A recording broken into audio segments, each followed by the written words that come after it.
My husband Benjamin introduced his mistress as his assistant during our anniversary trip to Santorini. He didn't know I'd already seen their texts, hired a lawyer, and was about to destroy his entire world over breakfast with a view. The azure. Waters of the Aegean Sea stretched endlessly before us, a perfect backdrop to what should have been a perfect moment. 20 years of marriage, 2 children in college, and a beachfront villa we'd spent a year planning to visit. The morning light cast a golden glow across the white terraces of our private villa, the kind of light photographers chase and tourists pay thousands to experience, but all I could focus on was how. Before we jump back in, tell us where you're tuning in from, and if this story touches you, make sure you're subscribed, because tomorrow I've saved something extra special for you. Benjamin's hand lingered too long on Susan's lower back as he guided her to the breakfast table. My anniversary breakfast table. "Mindy, this is Susan," he'd said the previous evening when we arrived, his voice perfectly practiced. "My new executive assistant. The Davis merger is so critical that I needed her to join us for the first 2 days. I hope you understand." I did understand. I understood everything. I smiled warmly and extended my hand. "Susan, what a pleasure to finally meet you." Her handshake was firm, confident. She was younger than me, of course. Early 30s to my 47. Her blonde hair was styled in that effortless way that actually requires considerable effort, and her sundress revealed toned arms and legs that spoke of regular Pilates sessions. "Mindy, Benjamin has told me so much about you," she gushed. "This place is absolutely amazing. Thank you for understanding how important this merger is." I maintained eye contact, my smile never faltering. "Oh, I understand perfectly. 20 years of marriage teaches you a lot about understanding." If Benjamin detected the edge in my voice, he didn't show it. He was too busy instructing the villa staff about Susan's luggage. Not the small overnight bag you'd expect from an assistant staying briefly, but a full-sized suitcase and matching carry-on. Executive assistant indeed. That night, I slept alone. In our master suite while Benjamin claimed he needed to review documents with Susan in the villa's office. I lay awake listening to the distant sound of waves crashing against the cliffs below, my mind replaying the moment 3 weeks earlier when everything had changed. I'd been looking for our passports in Benjamin's home office when I found the receipt for the villa booking. The reservation clearly stated 1 master suite, 1 additional bedroom. Benjamin had told me he'd booked a 3-bedroom villa to have extra space. It was a small discrepancy, but enough to make me pause. That same evening, Benjamin's phone had chimed repeatedly during dinner. He'd excused himself twice to take calls, claiming they were about the Davis merger. When he went to shower, I did something I'd never done in 20 years of marriage. I looked at his phone. The messages were from Susan Davis Project, but they weren't about business. "Can't wait for Santorini. Bought something special to wear. Just for you. 2 weeks until paradise with you. Arranged for my family emergency leave. No one suspects anything." My hands had trembled as I scrolled through months of messages, each one more damning than the last. There were photos I couldn't unsee, plans for their future, and cruel jokes at my expense. Benjamin, the man who'd held my hand through 2 difficult pregnancies, who'd sworn to love me forever, who'd built a life and family with me, had been systematically deceiving me for over a year. That night, I hadn't cried. Instead, I'd made 3 phone calls. The first was to Carrie, my closest, friend since college and a partner at her law firm. "I need the best divorce attorney in the state," I'd told her, my voice steady. "Mindy, what happened?" she'd asked, shock evident in her voice. "Benjamin is having an affair with someone named Susan.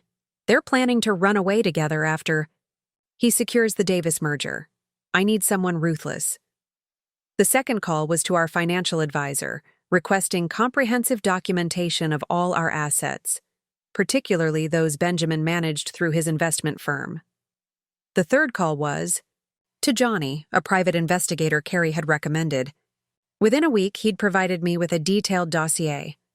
Timestamps of meetings between Benjamin and Susan that weren't on any corporate calendar, hotel receipts, photos of them together, and most importantly, evidence of Benjamin moving company, funds through offshore accounts. Benjamin wasn't just planning to leave me. He was planning to leave with millions that weren't his to take. So when he announced that his assistant needed to join our anniversary trip, I simply smiled and agreed. The final pieces were falling into place. Now, as the morning of our anniversary dawned bright and clear, I sipped my coffee and watched them from across the terrace. They thought they were being discreet. A brief touch of hands, meaningful glances, inside jokes thinly disguised as business banter. Susan kept calling him Mr. Harrington in a way that somehow sounded intimate. My phone vibrated with a text from Carrie.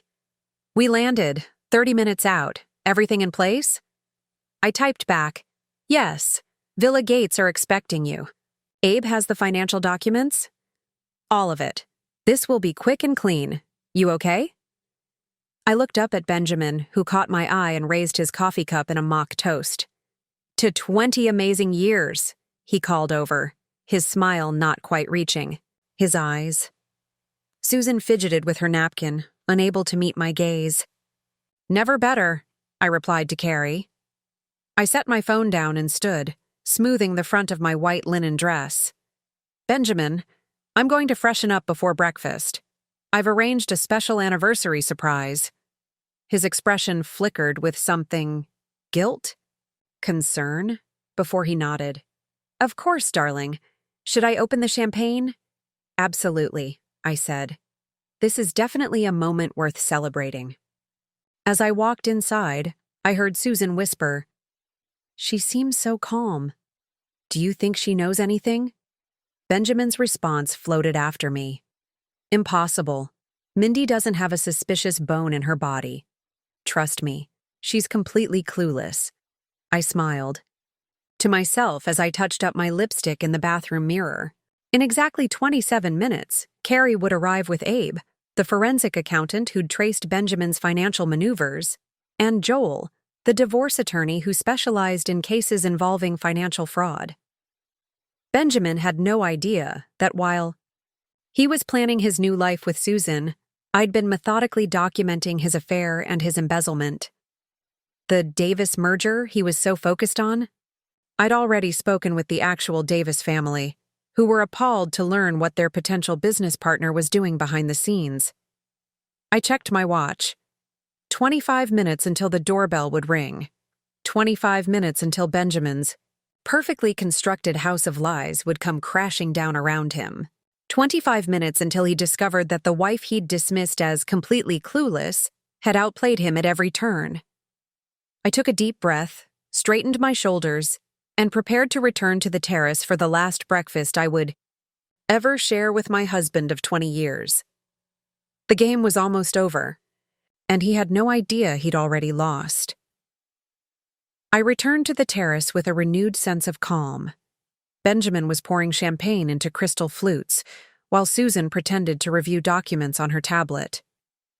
The domesticity of the scene might have been convincing if I hadn't known better. "There she is," Benjamin announced, raising a glass toward me. "To 20 years with the most understanding wife a man could ask for." Susan smiled tightly, lifting her glass with visible discomfort. I accepted my flute and took a deliberate sip, savoring not just the champagne, but the moment. In 20 minutes, everything would change. "A toast to understanding," I agreed, my voice steady. "And to truth." Something in my tone must have registered with Benjamin because his smile faltered slightly. "Truth?" "Yes," I said, holding his gaze. "I've always valued honesty above all else in our marriage. Don't you agree?"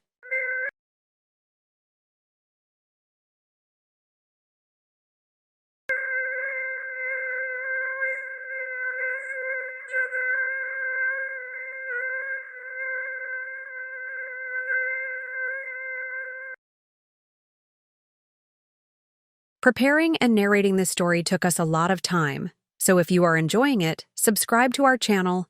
It means a lot to us. Now back to the story. As I looked at his familiar face, the crinkles around his blue eyes, the distinguished gray at his temples that had once made my heart flutter, I found myself searching for the man I had married. Where had that person gone? Or had he always been capable of this level of deception? My mind drifted back to how our story began, long before the betrayal. We met during my final year of graduate school. I was working on my MBA, pulling an all-nighter in the university library when Benjamin sat down at my table. He was 30, already successful at his investment firm, taking night classes to expand his expertise. He'd asked to borrow my economics textbook, and somehow that led to coffee, which led to dinner, which led to a life together. Benjamin had been charming, ambitious, and attentive. He listened when I talked about my dreams of starting my own marketing consultancy. He supported me through the early failures and celebrated the eventual successes. When I became pregnant with our daughter Bree, he painted the nursery himself and read parenting books without prompting. 3 years later, when our son was born, he seemed equally devoted. The Benjamin that I married would come home early to attend school plays and soccer games. He remembered birthdays and anniversaries without reminders. He held my hand during my father's funeral and patiently cared for my mother when she moved in, with us briefly during her cancer treatment. For years, we were a team. Or so I thought. The change had been gradual, almost imperceptible at first. More late nights at the office, increased business travel, a growing emotional distance that I attributed to midlife stress. I'd tried to bridge the gap, planning date nights, suggesting therapy, even proposing this anniversary trip to reconnect, all while he was building a separate life with Susan. "You're quiet this morning," Benjamin commented, pulling me back to the present. "Everything okay?" I smiled and gestured toward the breathtaking view. "Just taking it all in. It's not every day we celebrate 20 years together in such a beautiful place." Susan shifted uncomfortably in her seat. "Perhaps I should give you two some privacy for your celebration. I can review these projections in my room." "Nonsense," I said smoothly. "The Davis merger is too important to put on hold, even for our anniversary. Isn't that right, Benjamin?" He nodded, relief evident in his expression. "Exactly. Thank you for understanding, Mindy. Besides," I continued, "I've invited some colleagues to join us this morning. They should be arriving any minute." Benjamin set down his champagne, confusion crossing his face. "Colleagues? Who would you know in Santorini?" "Oh, they flew in specially," I replied, "for our anniversary." Before he could question me further, a staff member approached the terrace. "Excuse me, Mrs. Harrington. Your guests have arrived." Benjamin frowned. "Mindy, what's going on? We didn't discuss." "It's my surprise," I interrupted, standing to greet my visitors. "And they're right on time." The confusion on Benjamin's face transformed into shock as Carrie appeared on the terrace, followed by Abe carrying a briefcase and Joel with a leather document folder. "Carrie?" Benjamin stood abruptly. "What are you doing here?" My friend smiled coolly. "Supporting Mindy as always." She turned to me. "Everything's ready." Susan looked between Benjamin and the newcomers, her professional demeanor cracking. "Ben? What's happening?" The casual use of Ben, a nickname I'd never used, was the final confirmation, though I hardly needed it anymore. "Susan," I said calmly, "I believe you've been introduced as Benjamin's executive assistant. Allow me to introduce my team. This is Carrie Wilson, my friend and legal consultant, Abe Gordon, forensic accountant, and Joel Blackwood, divorce attorney." The color drained from Benjamin's face. "Divorce attorney? Mindy, this is absurd. Whatever you think is happening." "What's happening?" I cut him off. "Is that I know everything. About your affair with Susan. About the money you've been moving offshore. About your plans after the Davis merger. Susan stood so quickly her chair toppled backward. Ben, you said she didn't know. She didn't. She couldn't. Benjamin stammered, looking wildly between Susan and me. I nodded to Joel, who placed the document folder on the table. Actually, I know quite a lot, including the fact that you and Susan have been planning this for over a year, that you've booked one-way tickets to Bali for next month, that you've purchased property there under a shell company. Abe stepped forward, opening his briefcase. We also have complete documentation of the $2.3 million you've diverted from client accounts, Mr. Harrington. Benjamin's face contorted with anger. You've been spying on me? Checking my private communications? That's unethical, I suggested. Dishonest? Betrayal of trust?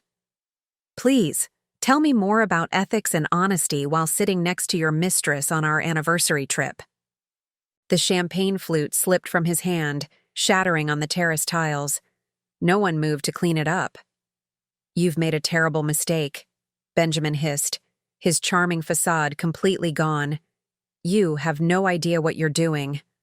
I smiled, feeling strangely calm in the eye of the storm. That's where you're wrong, Benjamin. For the first time in years, I know exactly what I'm doing. The terrace fell into tense silence. Benjamin's face cycled through emotions, shock, anger, fear, before settling into something calculating. I recognized this expression from business negotiations. He was recalibrating, looking for leverage. Mindy, he said, lowering his voice, to the soothing tone he used when trying to manage difficult situations. Let's discuss this privately. Whatever you think you know, I can explain. Susan stood frozen, her professional mask completely shattered. I should go, she whispered. Stay. Exactly where you are, I said firmly. You've been part of this deception. You'll be part of its unraveling. Carrie placed a hand on my shoulder in silent support, while Joel opened his folder and extracted a thick document. Mr. Harrington, Joel began, his voice clinically professional. This is a petition for divorce on grounds of adultery and financial misconduct. We have substantial evidence supporting both claims. Benjamin ignored him, focusing solely on me. 20 years of marriage, and this is how you handle a rough patch? Ambushing me on vacation with lawyers? What about counseling? What about thinking of our children? The mention of Bree and Johnny, our children named for my late parents, ignited a flash of anger I'd been carefully controlling. Don't you dare bring them into this, I said, my voice dangerously quiet. Not when you were planning to abandon them along with me. Before Benjamin could respond, I nodded to Abe, who connected his tablet to the terrace's outdoor display screen, a feature we'd specifically requested for enjoying vacation photos. The screen flickered to life, showing a detailed financial flowchart. 3 months ago, I continued, I found the first discrepancy, a wire transfer to a Cayman account I didn't recognize. I might have dismissed it, except it happened the same weekend you claimed to be at a conference in Toronto. Benjamin's eyes darted to the screen, then back to me. You had no right to access my financial records. Joint accounts, Benjamin. My name is on everything except your personal slush fund, which, unfortunately for you, you used company resources to establish. I gestured to the screen where Abe was now displaying bank statements. That's when I hired Johnny. Who's Johnny? Benjamin demanded. The private investigator who documented your affair, I replied calmly. He was particularly thorough. The screen changed to show photographs. Benjamin and Susan entering a hotel in Miami, having dinner in Chicago, kissing in the elevator of a New York high-rise. Each image was time-stamped and geotagged, matching perfectly with Benjamin's supposed business trips, Susan gasped. You had us followed? Not initially, I said. At first, I just wanted to understand the financial discrepancies. The affair was a bonus discovery. Benjamin stood abruptly. This is harassment, invasion of privacy. Your lawyer will advise you to cooperate fully, Joel interrupted, especially once they understand the extent of your financial misconduct. Abe cleared his throat. Mr. Harrington, over the past 14 months, you've diverted approximately $2.3 million from client investment accounts through a series of sophisticated but ultimately traceable transactions. The money was routed through 3 shell companies before landing in offshore accounts under the control of a trust benefiting you and, he glanced at Susan, certain other parties. The blood drained from Benjamin's face. That's not... What happened? He stammered. Those were legitimate investments. In a Balinese villa? I asked quietly. In artwork purchased under Susan's maiden name? In cryptocurrency that mysteriously disappeared from client portfolios? Benjamin's eyes narrowed. How long have you been planning this? The question made me laugh despite everything. Planning this? I wasn't planning anything until I discovered you were stealing from your clients and preparing to leave me for your executive assistant. I reached for my phone and pulled up the text messages I'd discovered weeks earlier. I read aloud. Once the Davis deal closes, we'll have everything we need. 2 more months, and we're free. I looked up at him. Your words to Susan, sent, the night before our daughter's graduation. You missed her speech to have dinner with Susan in Boston. Susan sank back into her chair, her composure completely shattered. You said your wife knew about us, she whispered to Benjamin. You said it was an arrangement, that she was fine with it as long as you were discreet. I turned to her, genuinely surprised. Is that what he told you? She nodded miserably. He said you had an understanding, that you were only staying together, for appearances and for your kids. The revelation shouldn't have hurt, not after everything else. But it did. 20 years reduced to appearances, our children reduced to obligations. Well, I said, gathering myself, it seems we've all been deceived in different ways. Benjamin slammed his hand on the table. Enough! This is between Mindy and me. Everyone else needs to leave, now. Actually, Carrie interjected smoothly, this is no longer just between you and Mindy. The financial evidence Abe has gathered has already been shared with the SEC and the FBI's Financial Crimes Division. Benjamin went completely still. You did what? You didn't just betray me, I said quietly. You betrayed your client's trust. People who worked their entire lives to save for retirement, for their children's education. People who believed in you. For the first time, I saw genuine fear in Benjamin's eyes.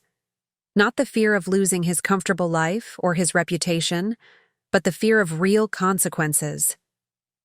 This isn't necessary, he said, his voice losing its commanding edge. We can work something out. Keep this private. Joel shook his head. I'm afraid that's not possible. The authorities are quite interested in the pattern of transactions Mr. Gordon has documented. This extends beyond a divorce matter.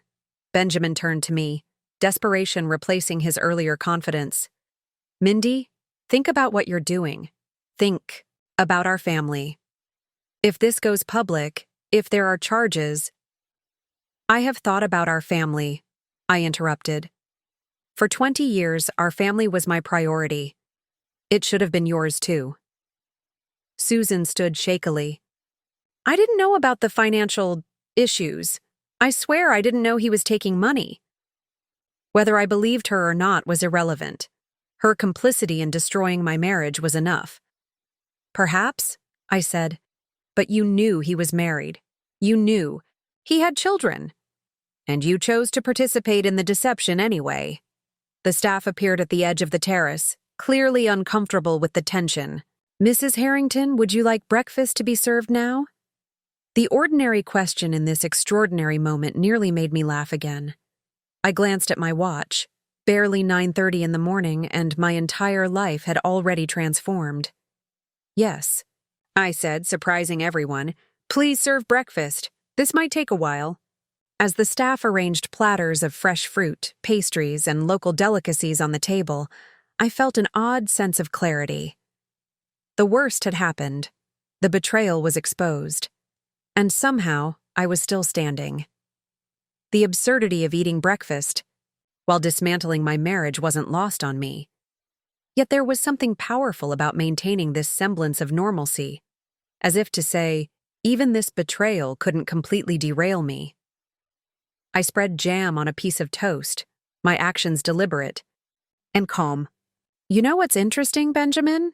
I keep thinking about timing. Benjamin sat rigid in his chair, barely touching his food. What do you mean? Your affair with Susan began 14 months ago, according to Johnny's investigation. The same month I was considering expanding my consultancy overseas. I took a measured bite of toast. The same month I mentioned possibly moving us to London for a year while I established the new office. His eyes flickered with recognition. That's when it started, wasn't it? When I suggested a change that would inconvenience you. When I wanted to pursue my goals instead of just supporting yours. Carrie watched the exchange carefully, while Abe continued quietly documenting financial information on his tablet. Joel maintained a professional distance, observing rather than interrupting. That's ridiculous, Benjamin said, but his denial lacked conviction. My relationship with Susan has nothing to do with your career. Susan shifted uncomfortably.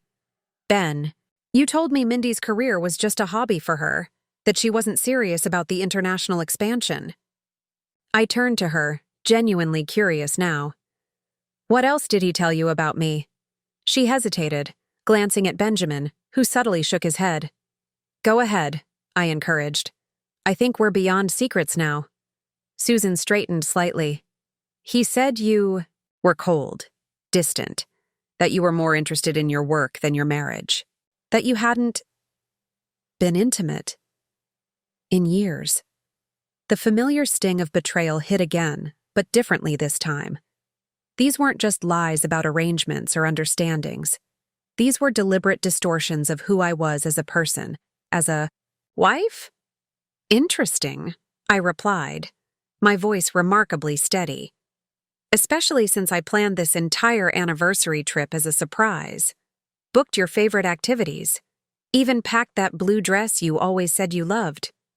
Benjamin stared at his plate, unable to meet my eyes. But let's get back to timing, I continued. Because there's something even more interesting than when your affair started. I nodded to Abe, who switched the display to show a series of financial documents. The first significant transfer of client funds occurred 3 months after your affair began. Not immediately, which suggests this wasn't your original plan. Something changed. Benjamin's jaw tightened. I don't have to listen to this amateur psychological analysis. Actually, you do, Joel interjected smoothly. Because understanding motive will be crucial to any potential settlement negotiations. I studied Benjamin's face, the face I'd woken up next to for 20 years. What happened 3 months in, Benjamin? What changed? When he remained silent, Carrie slid a document across the table. Perhaps this will help refresh your memory. A medical report from Dr. Klein's office. Benjamin's head snapped up, his eyes widening with recognition. Dr. Klein is my gynecologist, I explained to Susan, whose confusion was evident. 11 months ago, I went to see her because I was experiencing unusual symptoms. She ran tests for early menopause. Susan looked increasingly uncomfortable. I don't see how this is relevant to... The tests were negative, I continued. But Benjamin didn't wait for the results, did he? The moment he heard potential menopause, something shifted in his calculation. That's absurd, Benjamin snapped. But the flush creeping up his neck told me I'd hit a nerve. The day after my appointment, you opened the first offshore account, I said, pointing to the timeline on the screen. 2 days later, you purchased the Balinese property. A week after that, you mentioned Susan for the first time, your brilliant new executive assistant with so much potential. I turned back to Susan. You're 34, correct? Perfect age for starting a family. Susan's eyes darted to Benjamin, who was now visibly sweating despite the pleasant morning temperature. He promised you children, didn't he? I asked quietly. The gyne. Shock on her face confirmed my suspicion. How could you possibly know that? She whispered. Because I know Benjamin, I replied simply. And I know what he values: status, youth, legacy. I gestured for Abe to continue the presentation. The screen displayed a series of text messages between Benjamin and Susan, carefully organized by date. I want to build something real with you, I read from one of Benjamin's messages. A home, a family, a future untainted by mistake, and regret. Benjamin lunged for the display controls, but Carrie smoothly intercepted him. These messages were obtained legally, Mr. Harrington, she reminded him. From accounts linked to company devices paid for by your firm, which has a clearly stated policy about personal use. As Benjamin sank back into his chair, I continued. Reading. Once we're settled, we can start trying for a baby right away. I've always wanted a son. I couldn't help but laugh at that one. We have a son, Benjamin, Johnny. He's 19 and hasn't heard from you in 3 weeks. For the first time, genuine shame crossed Benjamin's face. It was brief, quickly replaced by defensiveness, but I caught it. This is all being taken out of context, he insisted. Then please, provide the context, I invited. Explain how stealing client funds and abandoning your family fits into some greater narrative I'm missing. When he remained silent, Susan surprised me by speaking up. I think I need to understand something, she said, her voice shaking slightly.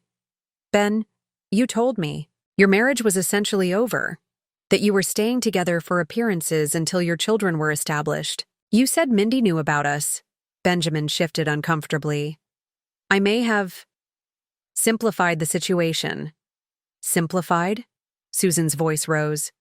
You showed me divorce papers. You said you'd filed months ago and were just working through the financial settlement. This was new information. I looked at Joel, who raised an eyebrow.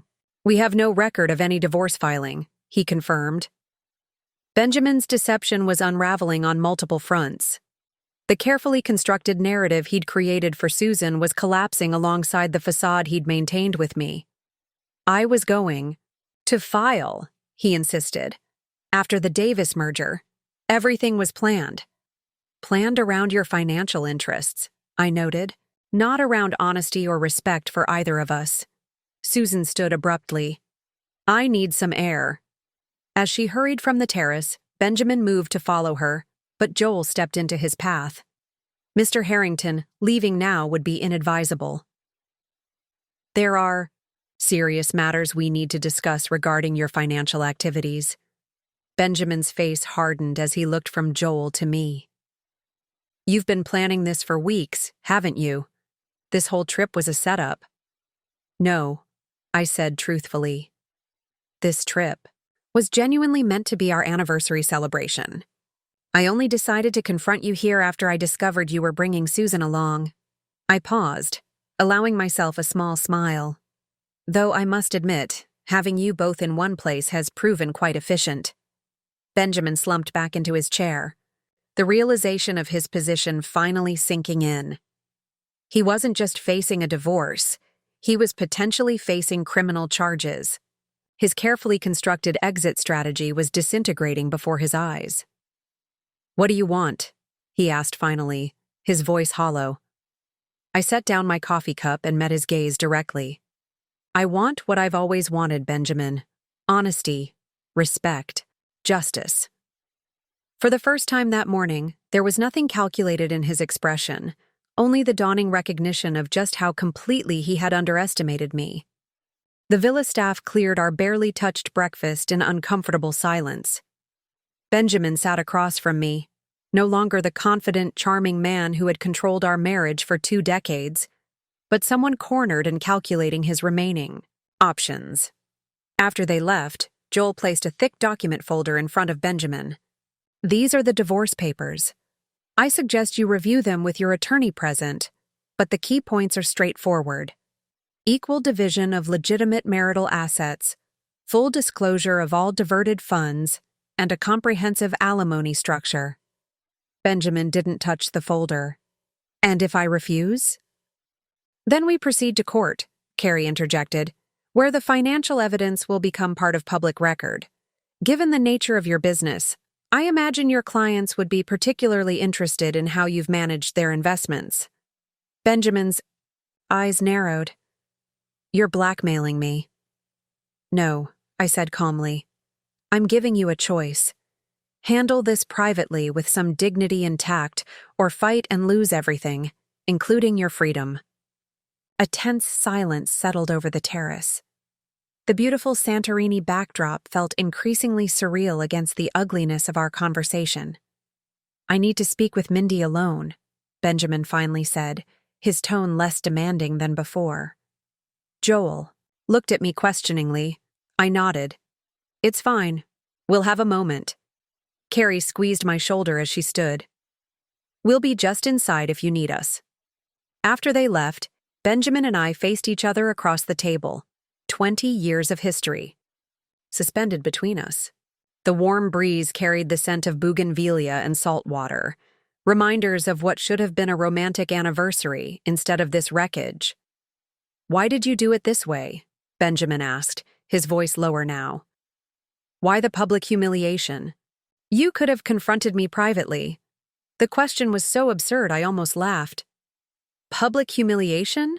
There are 6 people here, Benjamin. I could have done this in our corporate boardroom. I could have sent the evidence to every client in your portfolio. I could have called our children and your parents before confronting you. He flinched at the mention of our children. They don't know? Not yet, I admitted, though they'll have to soon. For a moment, genuine pain crossed his face. Then his expression hardened again. This financial investigation, it's excessive. Vindictive. It wasn't part of my original plan, I said truthfully. I hired Johnny to confirm my suspicions about the affair. The financial fraud he uncovered was unexpected. It's not fraud, Benjamin insisted, leaning forward. It's aggressive investment strategy. Everything can be explained. To the SEC? To the FBI? I shook my head. 3 separate forensic accountants have reviewed the documentation, Benjamin. What you've done goes beyond creative accounting. He ran a hand through his hair, a gesture of frustration I'd seen countless times during our marriage. I can fix this. I just need time. Time for what? To hide more assets? To create a better cover story? I studied him, searching for any trace of the man I thought I'd married. Do you even feel remorse? Not for getting caught, but for what you've done? Benjamin met my gaze, and for the first time that morning, I saw a flicker of the sincerity I remembered from our early years. I never meant to hurt you. But you did, I replied quietly, deliberately and repeatedly. He looked away first. What happens now? That depends on you, I said. The divorce is non-negotiable. So is the financial restitution. But how painful? This becomes how public. That's your choice. Benjamin's shoulders slumped slightly. And Susan? The question rekindled my anger. Even now, in the midst of his downfall, she remained a priority. Susan can make her own decisions, I said coldly. Though I imagine finding out you've lied to her as systematically as you've lied to me might influence them. As if summoned by her name, Susan appeared at the edge of the terrace. She'd clearly been crying, her professional polish completely shattered. I've called for a car, she announced, her voice unsteady. I'm leaving. Benjamin stood quickly. Susan, wait. We need to talk about this. No, we don't, she replied, wrapping her arms around herself. You've been lying to me from the beginning. There is no divorce in process. There is no understanding with your wife. There's just... She gestured vaguely at the documents scattered. Across the table, this disaster you've created. I watched their exchange with detached interest, as if observing characters in a play rather than the 2 people who had conspired to destroy my marriage. It's complicated, Benjamin insisted, reaching for her hand. Yes, I've made mistakes, but my feelings for you are real. Susan stepped back from his touch. Are they? Or am I just the next vessel for your fantasies? The younger woman who could give you more children? The adoring assistant who wouldn't challenge your decisions the way your accomplished wife might? Her insight surprised me. In the midst of her own pain, Susan had grasped something fundamental about Benjamin that had taken me years to see.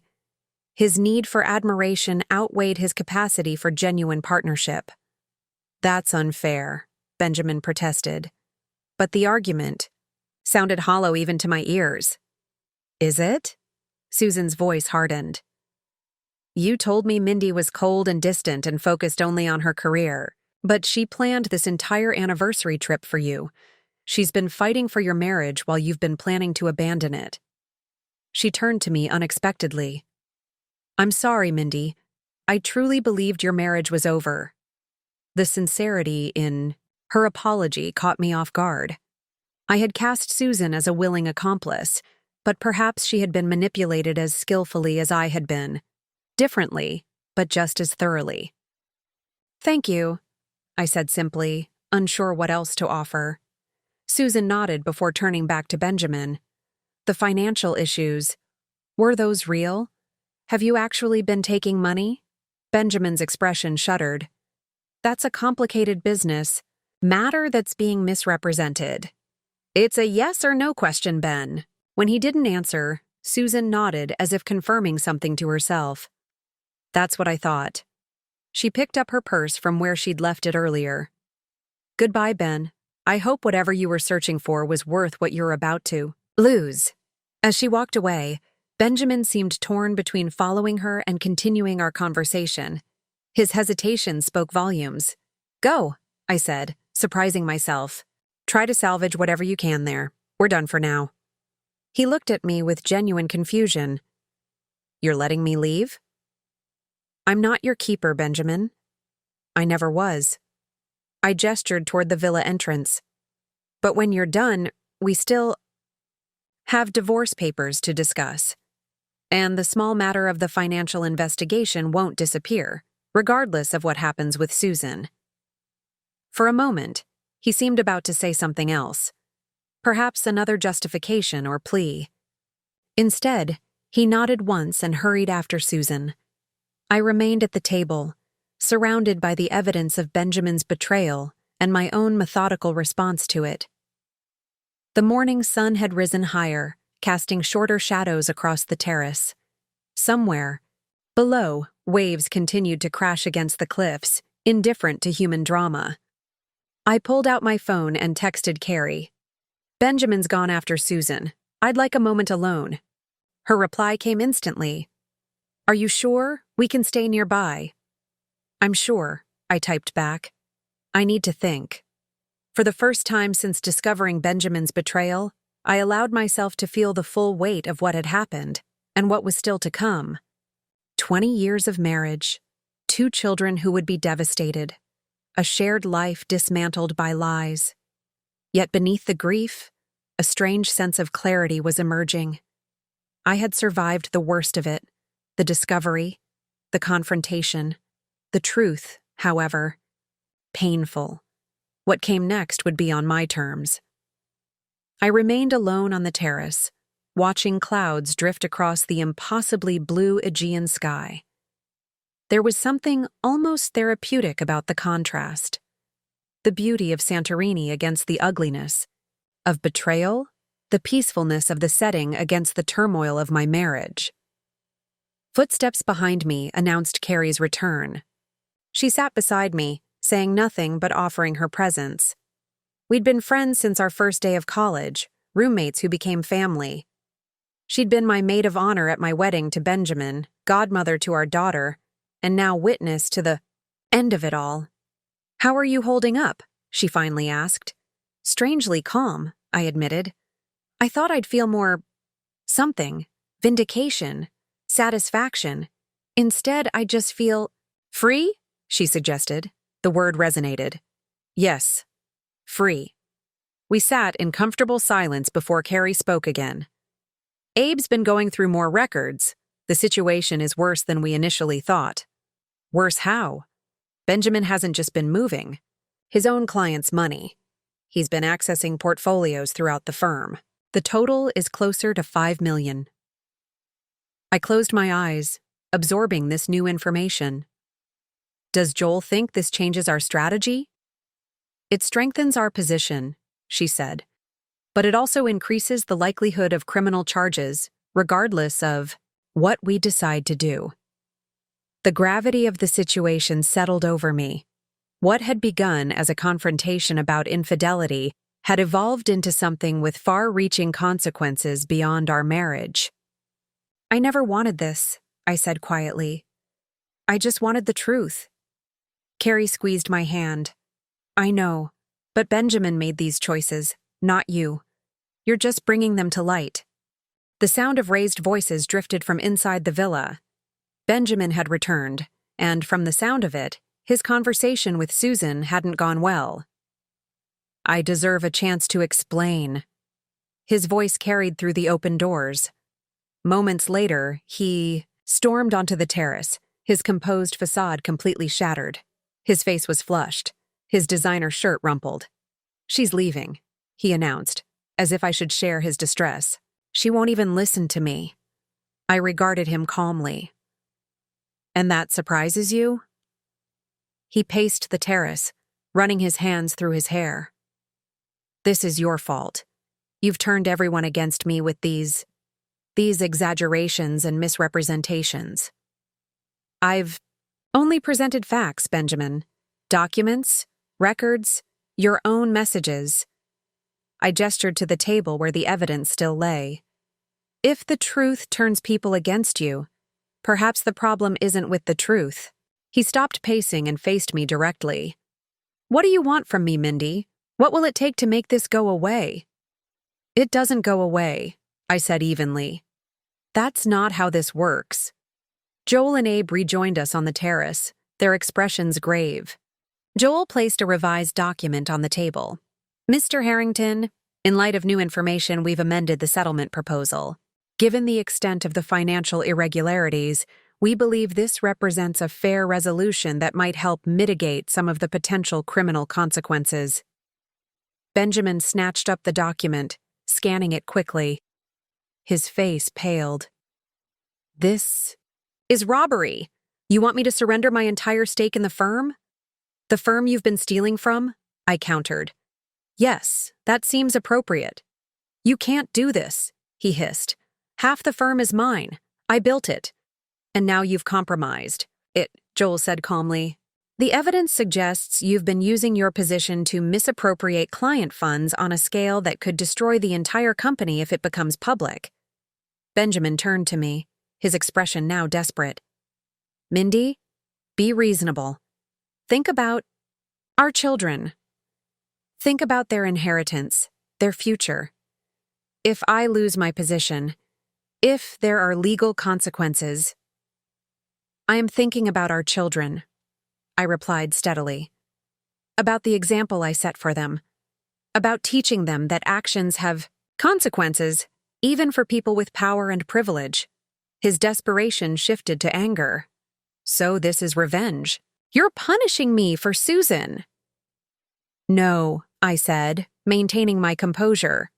Susan is a symptom, not the disease. This is about 20 years of partnership that meant nothing to you when it became inconvenient.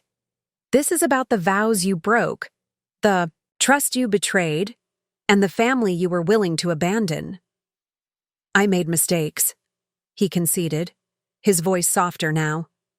Terrible mistakes, but destroying everything we've built together won't fix that. I'm not destroying anything, Benjamin.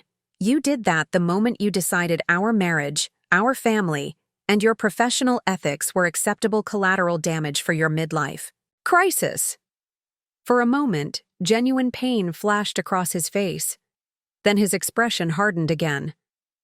I need to call my lawyer. Of course, Joel said, handing him a business card. He can contact me directly to discuss next steps. Benjamin took the card, then looked at me again. And what about us? Our anniversary trip? Are you staying here? The question was so absurd I almost laughed. The anniversary of what exactly? A marriage you've been systematically dismantling for over a year? 20 years still happened, Mindy. Whatever you think of me now, we built a life together. Yes, we did, I acknowledged. And I'll treasure those memories. But I won't pretend we're celebrating when there's nothing left to celebrate. He nodded slowly, finally seeming to accept the reality of our situation. I'll have my things moved to another hotel. That would be best. As Benjamin turned to leave, I found myself calling after him. Benjamin. He paused, looking back with a flicker of hope in his eyes. When you speak to Bree and Johnny, and you should be the one to tell them, please leave me out of your explanations. Don't make me the villain in your story. They deserve the truth, even if it's difficult. Something shifted in his expression, perhaps the first genuine moment of accountability I'd seen. I'll try, he said quietly. For what it's worth, Mindy, I am sorry. Not just for getting caught, but for everything. He left without waiting for my response, which was good because I didn't have one to give. 20 years of marriage, and I am sorry, was all that remained. After he was gone, Joel turned to me. He'll fight the settlement. They always do at first. I know, I said. But he'll come around when he realizes the alternatives are worse. Carrie sat beside me again. What? Now? I looked out at the breathtaking view, the infinity pool seeming to merge with the sea below, the white buildings cascading down the cliffside, the perfect blue sky. I had spent months planning this trip, imagining romantic dinners and rekindled connection. Now, I said, making a decision, I'm going to enjoy my vacation. She raised an eyebrow. Here? With everything that's happened? Why not? I've paid for this spectacular villa for 2 weeks. The views are incredible. The food is amazing. And for the first time in years, I don't have to pretend everything is fine when it isn't. I turned to her with a small smile. Stay with me. We'll make it a girls' trip instead of an anniversary celebration. Carrie laughed, clearly surprised by my suggestion. Are you sure? Completely. Benjamin doesn't get to take this too. I gestured toward the horizon. Besides, I think I could use a friend right now. She squeezed my hand. Then I'm staying. I felt a weight lifting. Not everything, not all at once, but enough to breathe more freely. The confrontation was over. The truth was out. What remained was rebuilding, and for the first time in months, that future didn't terrify me. Joel, Abe, I said, turning to them. Thank you for everything today. I know we still have work to do, but perhaps we could continue tomorrow? I think I'd like to take a swim and pretend to be on vacation for a few hours. Joel nodded, gathering his documents. Of course. We'll continue when you're ready. As they left us alone on the terrace, Carrie looked at me with a mixture of concern and admiration. Are you really okay? I considered the question carefully. No, I admitted. Not yet, but I will be. And for the first time since discovering Benjamin's betrayal, I truly believed it. The afternoon sun cast long shadows across the infinity pool as I floated on my back, eyes closed against the brilliant blue sky. The cool water enveloped me, providing a momentary escape from the morning's intensity. For the first time in months, I was breathing without the weight of suspicion and uncertainty pressing on my chest. Nearby, Carrie sat at the edge of the pool, her feet dangling in the water as she fielded calls from her office. She had rearranged her entire schedule to stay with me, handing off cases and postponing meetings without hesitation. It was the kind of friendship that defied measurement, solid, and unwavering through decades of life's complications. The firm's in an uproar, she said, setting down her phone after the 5th call. Words getting out about Benjamin's activities.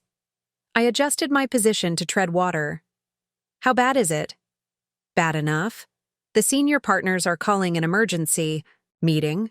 Several major clients have already requested audits of their accounts. She hesitated. Joel thinks Benjamin might be facing arrest within the week. The news should have shocked me, but I felt oddly detached. I never wanted that, I said quietly. I just wanted honesty. I know, Carrie replied. But financial fraud, at this level, it was always going to end this way once it came to light. I swam to the edge of the pool and pulled myself up to sit beside her. Water dripped from my hair and swimsuit, creating dark patches on the sun-warmed stone. Do you think I went too far? I asked, voicing the question that had been lingering at the edges of my mind. With the financial investigation, the lawyers, all of it? Carrie considered the question seriously. Do you? I don't know, I admitted. When I first found those messages, I was just looking for the truth about the affair. The financial aspects, that was unexpected. Once I knew, though, I couldn't unknow it. You didn't create the situation, Mindy. You just exposed it. But now our children will have a father with potential criminal charges. The company he helped build might collapse. People could lose their jobs, their savings. Carrie turned to face me directly. Benjamin made those choices, not you. He betrayed not just your marriage, but the trust of his clients and colleagues. That's not on you. Intellectually, I knew she was right. Still, the magnitude of what was unfolding felt overwhelming. My personal heartbreak had expanded into something with far-reaching consequences. I pulled my knees to my chest, watching the water ripple across the infinity edge of the pool, seemingly merging with the sea beyond. I keep thinking about what I missed. There must have been signs before the text messages, before the financial discrepancies. Maybe there were, Carrie acknowledged. But that doesn't make this your fault. Not my fault, but perhaps my responsibility. As his partner, as someone who shared his life. Stop, Carrie said firmly. This is exactly what men like Benjamin count on. Women taking responsibility for their actions. You are not responsible for his choices. Her words cut through my spiraling thoughts. She was right, of course. The habit of taking on Benjamin's emotions, his responsibilities, his needs. It was deeply ingrained after 20 years together. Breaking that pattern would be part of my recovery. I need to call the kids, I said, knowing I couldn't delay the difficult conversation any longer, before they hear rumors or see something online. Do you want me to give you some privacy? I shook my head. Stay, please. After changing into dry clothes, I sat on the terrace with my phone, trying to formulate what I would say to our children. How do you tell your daughter and son that their father has betrayed not just your marriage, but potentially his professional ethics as well? What words could possibly prepare them for the public fallout that might follow? I dialed Bree's number. First. She was the older of our two children at 21, studying architecture at a university on the West Coast. She answered on the third ring. Hey, Mom, how's the anniversary trip? Is Santorini as amazing as the pictures? Her cheerful voice made my heart clench. Sweetheart, I need to talk to you about something important. Is this a good time? The change in my tone registered immediately. What's wrong? Are you and Dad okay? We're both physically fine, I assured her quickly, but there have been some developments that you need to know about. You're scaring me, Mom. I took a deep breath. Your father and I are separating. I've initiated divorce proceedings. Silence stretched across the line. Then, what? Why? I thought you guys were on this romantic second honeymoon thing. I thought so too, I said gently. But I've discovered some things that make it impossible for our marriage to continue. I explained as calmly and factually as I could. The affair with Susan, the financial irregularities, the confrontation that morning. I didn't share every detail, but I provided enough truth for her to understand the gravity of the situation. Bree's initial shock gave way to quiet sobs. I don't understand, she kept saying. Dad wouldn't do this. The pain in her voice broke my heart all over again. "I'm so sorry, sweetheart. I wish it weren't true." "How long?" she asked suddenly. "How long has he been with her?" "About 14 months, according to what I've found." 14 months? Her voice rose in disbelief. "But that's when I graduated. He was there. He seemed normal. He gave that toast about family being everything." The memory hit me hard. Benjamin had indeed given a beautiful speech at Bree's graduation dinner, his eyes misty as he praised her accomplishments and expressed how proud we both were. To think that he had been living a double life even then, it made the betrayal even more profound. People are complicated, Bree. Your father loves you. That part is real, even if other parts of his life weren't what they seemed. Does Johnny? No? Not yet. I'm calling him next. "I should be there," she said suddenly. "I can book a flight. Be there tomorrow." "No, sweetheart. Finish your summer term. I'll come to you as soon as I'm back in the States, I promise." After assuring Bree I would fly to see her as soon as possible, and promising to keep her updated, I ended the call feeling emotionally drained. Carrie handed me a glass of water, which I accepted gratefully. "One down," I murmured. "You did well," she said, squeezing my shoulder gently. The call with Johnny went similarly. Shock, disbelief, pain. At 19, he was still finding his footing as an adult, and the news that his father had betrayed our family hit him particularly hard. "He was just texting me yesterday about financial advice for my summer internship," Johnny said, confusion evident in his voice. How could he be doing that while... People compartmentalize, I explained, though the justification felt hollow. "I don't think he stopped loving you, Johnny. His actions reflect his own issues, not his feelings. For you or Bree. Is he going to jail?" Johnny asked bluntly, always the pragmatic one. I hesitated. "It's possible. The financial aspects are serious, but it's too early to know for sure." "This is going to be all over campus, isn't it? Everyone knows Dad. My professors use his investment strategies in their examples." I hadn't even considered that dimension, how this would affect Johnny's experience at the business school where Benjamin was considered something of a legend. "We'll figure it out," I said, wishing I had something more concrete to offer. "Together, what?" "About you, Mom. Are you okay?" The question caught me off guard. In the midst of everything, I hadn't expected my teenage son to be concerned about my emotional state. "I'm managing," I said honestly. "It helps to have Carrie here." "Good. You shouldn't be alone." He paused. "Bree just texted me. She's freaking out." "Call her," I suggested. "You two should talk. Support each other." "Yeah, I will." Another pause. "Love you, Mom." "Love you too, Johnny." After both difficult conversations, I sat in silence, emotionally exhausted, but oddly at peace. The hardest part, telling our children, was done. Now we could all begin processing this new reality together. My phone buzzed with an incoming text. I expected it to be Bree or Johnny with follow-up questions, but instead, it was Benjamin. "The children called me. They're devastated.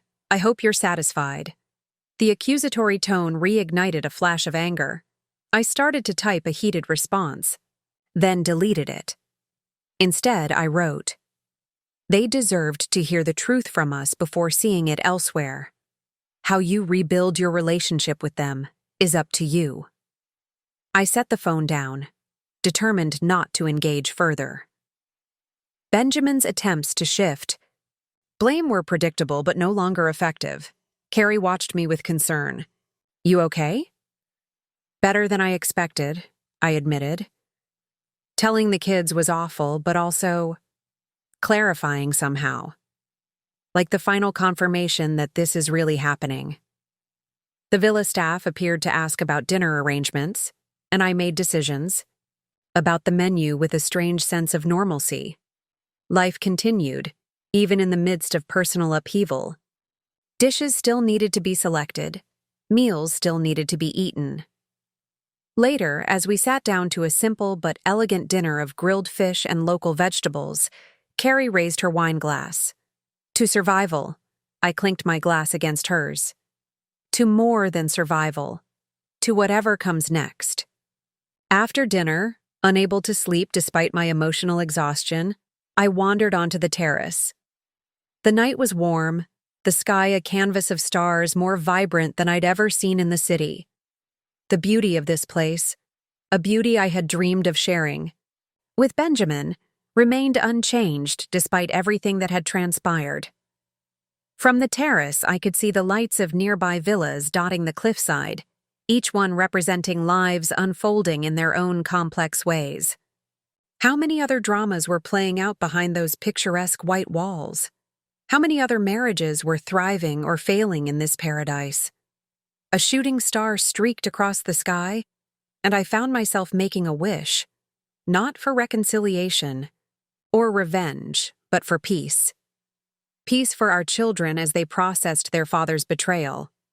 Peace for myself as I navigated this unexpected chapter. Even peace for Benjamin, eventually, once justice had been served. The gentle sound of waves crashing against the cliffs below provided a soothing rhythm, reminding me that some things remained constant, even as others changed dramatically. The tide would come in and go out again tomorrow, just as it had for centuries, indifferent to human dramas. In that moment, I made a silent promise to myself. I would survive this. Not just survive, but emerge stronger, wiser, more fully myself. Benjamin had taken so much from me, but he couldn't take my future unless I allowed it. As I finally returned to my bedroom, I caught sight of myself in the mirror, eyes tired but clear, posture straight despite the emotional weight I carried. The woman looking back at me was changed already, forged in the fire of betrayal but not consumed by it. Tomorrow would bring new challenges, legal consultations, financial discussions, more conversations with Bree and Johnny. But for the first time in months, I faced those challenges without the shadow of suspicion and uncertainty. The truth, however painful, had set me free. I slipped between the cool sheets, and to my surprise, sleep came quickly. My last conscious thought was not of Benjamin or Susan, or even my children, but of myself, the self I was reclaiming, one conscious breath at a time. The next 3 days passed in a strange blend of legal consultations and unexpected moments of peace. Mornings were devoted to calls with Joel and Abe as they navigated the increasingly complex financial investigation. Benjamin's firm had initiated an internal audit, and preliminary findings supported everything Abe had discovered, and then some. "They've frozen his accounts," Joel informed me during our daily update. "And the board has voted to remove him from his position, effective immediately." I sat on the terrace with my coffee, absorbing this news. That was fast. They're in damage control mode. The evidence was overwhelming, and they need to distance themselves quickly to preserve client confidence. Joel adjusted his glasses, a habit I'd noticed when he had more difficult news to deliver. "There's something else. The firm is considering legal action against Benjamin separate from any criminal charges. They're concerned about reputational damage."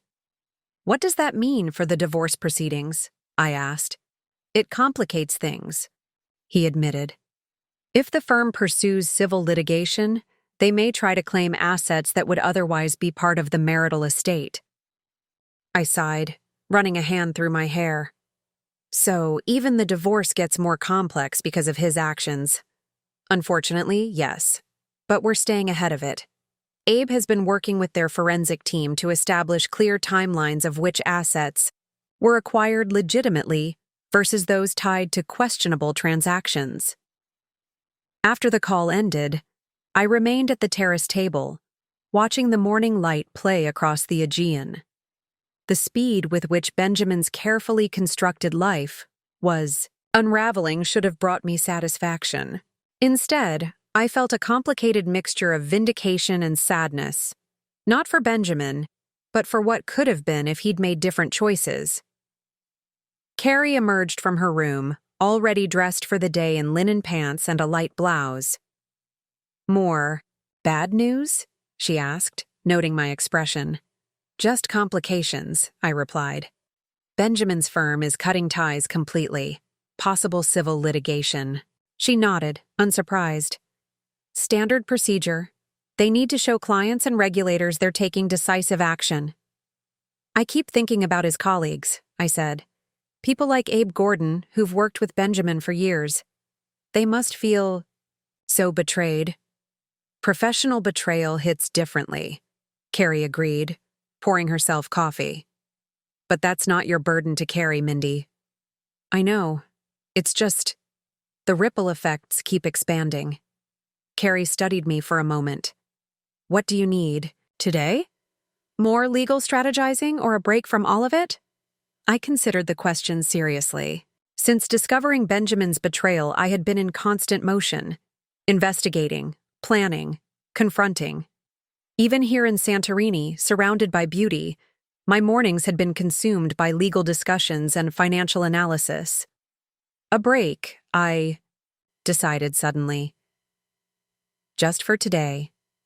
I need to remember there's a world beyond Benjamin's betrayal. Carrie smiled.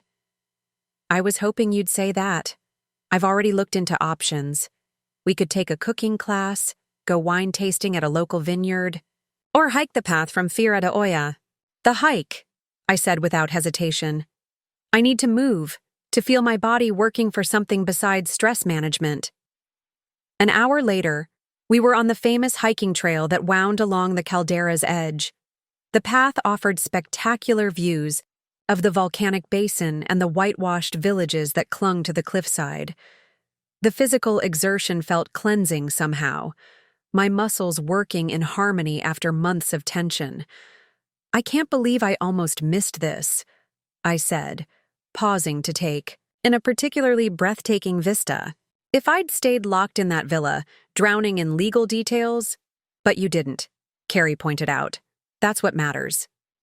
As we continued walking, the conversation shifted to topics we hadn't discussed in months: movies, books, politics, Carrie's dating life. For stretches of time, I forgot about Benjamin entirely, lost in the simple pleasure of friendship and movement.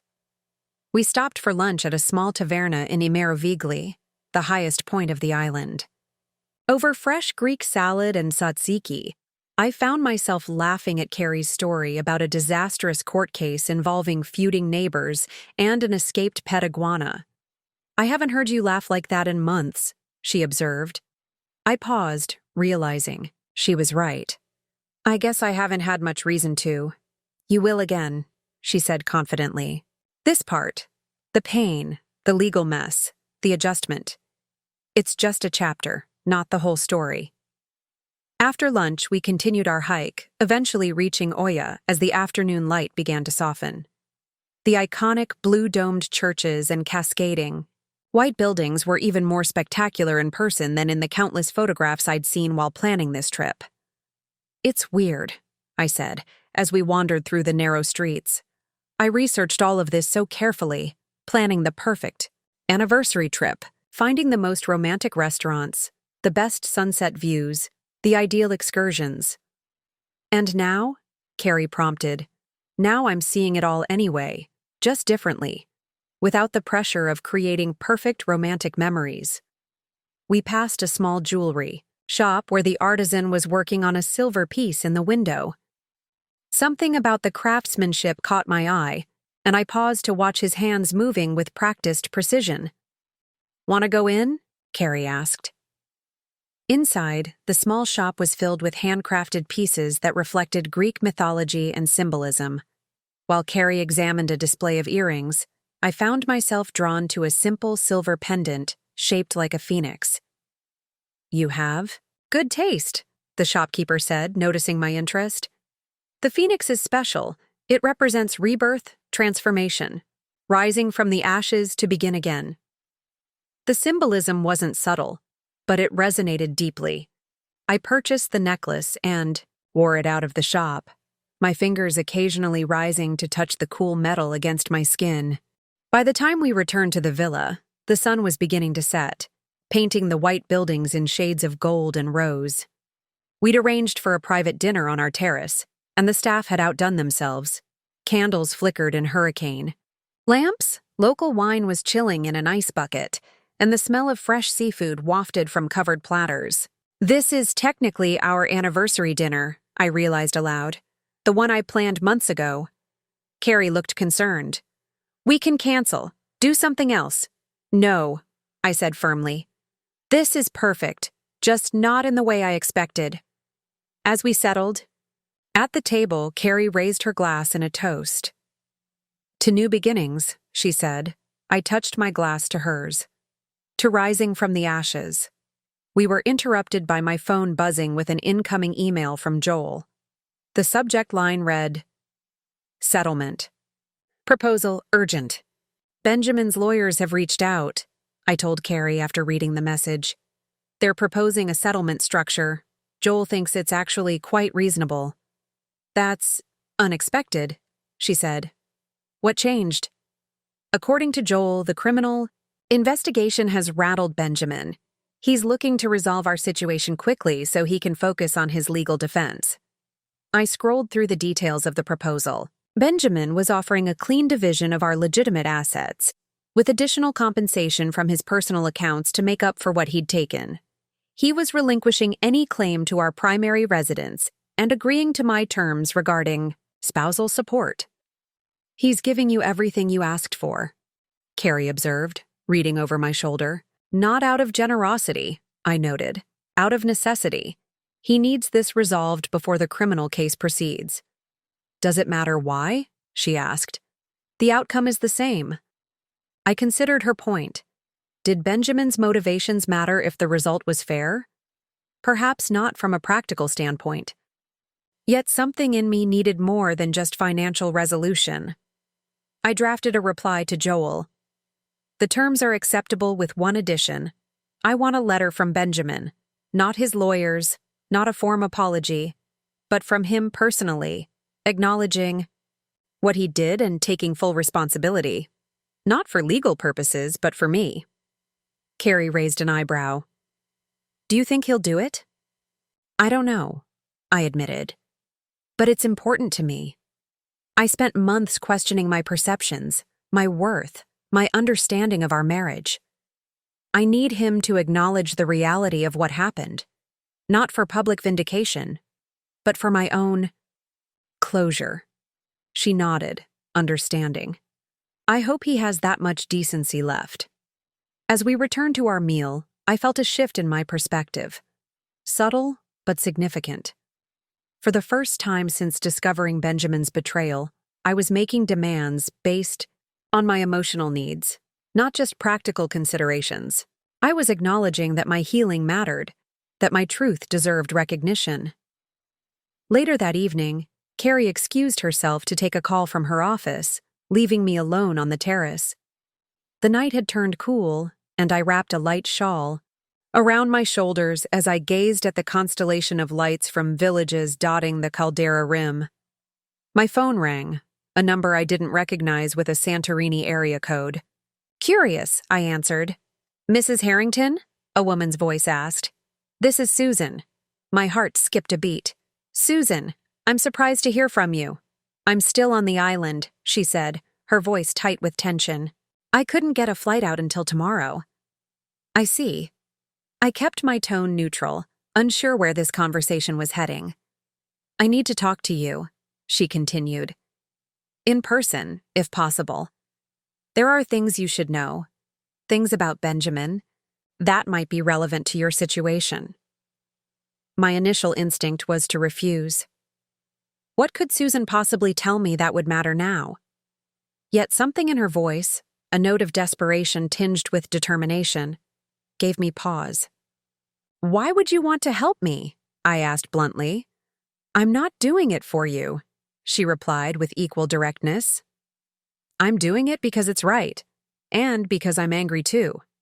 I considered her request. Meeting with my husband's mistress certainly wasn't on my Santorini itinerary, but then again, nothing about this trip had gone according to plan. "There's a cafe in Fira," I said finally. "Cafe Gallini. I can meet you there tomorrow morning at 9. "Thank you," she said, sounding genuinely relieved. "I'll be there."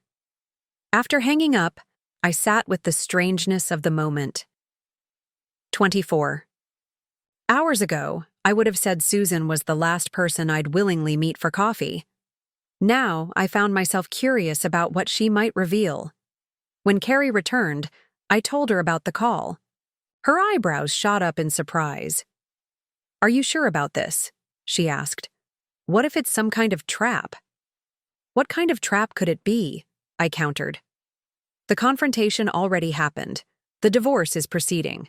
What more could either of them take from me?" "Your peace of mind," Carrie suggested.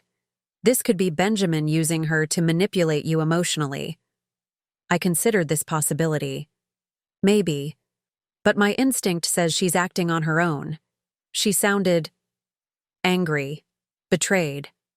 "Join the club," Carrie muttered. "Exactly." Which makes me think whatever she wants to share could be legitimate. I twisted the phoenix pendant between my fingers. Besides, I can handle it.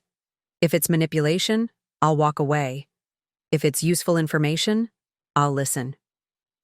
Carrie didn't look convinced but nodded. "I'm coming with you." "I expected nothing less," I said with a small smile. Later that night, as I prepared for bed, Joel called with Benjamin's response to my settlement condition. "He's agreed to write the letter," Joel said, sounding slightly surprised himself. "Really? Just like that?" "He wants to meet with you one more time before you leave Santorini," Joel added, "to deliver it in person and formalize everything." The request gave me pause. Did I want to see Benjamin again? Could I face him without reigniting the pain and anger I was working so hard to process? "You don't have to decide now," Joel assured me. "Think about it. There's no legal requirement for an in-person meeting." "I'll let you know tomorrow," I promised before ending the call. That night, standing on the terrace under a canopy of stars, I unclasped my wedding ring for the first time in 20 years. The platinum band felt heavier than I remembered as I held it in my palm, considering what to do with this symbol of promises broken. For a moment, I thought about throwing it into the sea below, a dramatic gesture of finality. Instead, I simply placed it in the small jewelry box I'd brought on the trip. Perhaps someday I would repurpose the metal into something new, something that represented who I was becoming, rather than who I had been. As I closed the box, I caught sight of my reflection. In the dresser mirror, the woman who looked back at me was unfamiliar in subtle ways. Her posture straighter, her eyes clearer, her expression more resolute. She looked tired, yes, but also stronger somehow. I thought about the day ahead, meeting Susan in the morning, potentially seeing Benjamin again before leaving Santorini. A week ago, either prospect would have terrified me. Now I felt capable of handling both encounters with dignity and purpose. This, I realized, was the beginning of my transformation. Not a dramatic phoenix-like rebirth, but a gradual reclaiming of my strength, my agency, my sense of self outside of Benjamin's betrayal. The woman who had arrived in Santorini a week ago, anxious, betrayed, seeking confirmation of her worst fears, was already fading. In her place stood someone stronger, clearer about her worth, and unexpectedly hopeful about the future. I touched the phoenix pendant one last time before slipping beneath the cool sheets. Tomorrow would bring new revelations, perhaps new pain. But it would also bring me one step closer to the woman I was becoming, the woman I needed to be for the chapters ahead. The next morning dawned clear and brilliant, sunlight streaming through the gauzy curtains of my bedroom. I dressed carefully for my meeting with Susan, choosing clothes that made me feel confident, A simple linen dress in a deep blue that Bree always said brought out my eyes, paired with the phoenix pendant and comfortable but elegant sandals. Carrie was already on the terrace, sipping coffee and reviewing emails on her tablet. She looked up as I joined her. "Ready for this?" "As ready as I'll ever be," I replied, pouring myself coffee from the carafe. "My offer to accidentally spill hot coffee on her still stands," Carrie said with a wry smile. I laughed, despite my nerves. "I appreciate your loyalty, but let's see what she has to say first." We arrived at Cafe Gallini a few minutes early. The small establishment was perched on the cliff edge, offering spectacular views with its outdoor seating. I chose a table in the corner, positioning myself so I could see Susan approach. She arrived precisely at 9, her confident stride belying any nervousness she might feel. She'd changed from the polished executive assistant I'd met at the villa. Gone were the designer clothes and perfect makeup. Instead, she wore simple jeans and a white blouse, her face bare except for minimal makeup, her hair pulled back in a casual ponytail. As she spotted us, I saw her take a deep breath before approaching. Carrie shifted slightly beside me, her posture protective.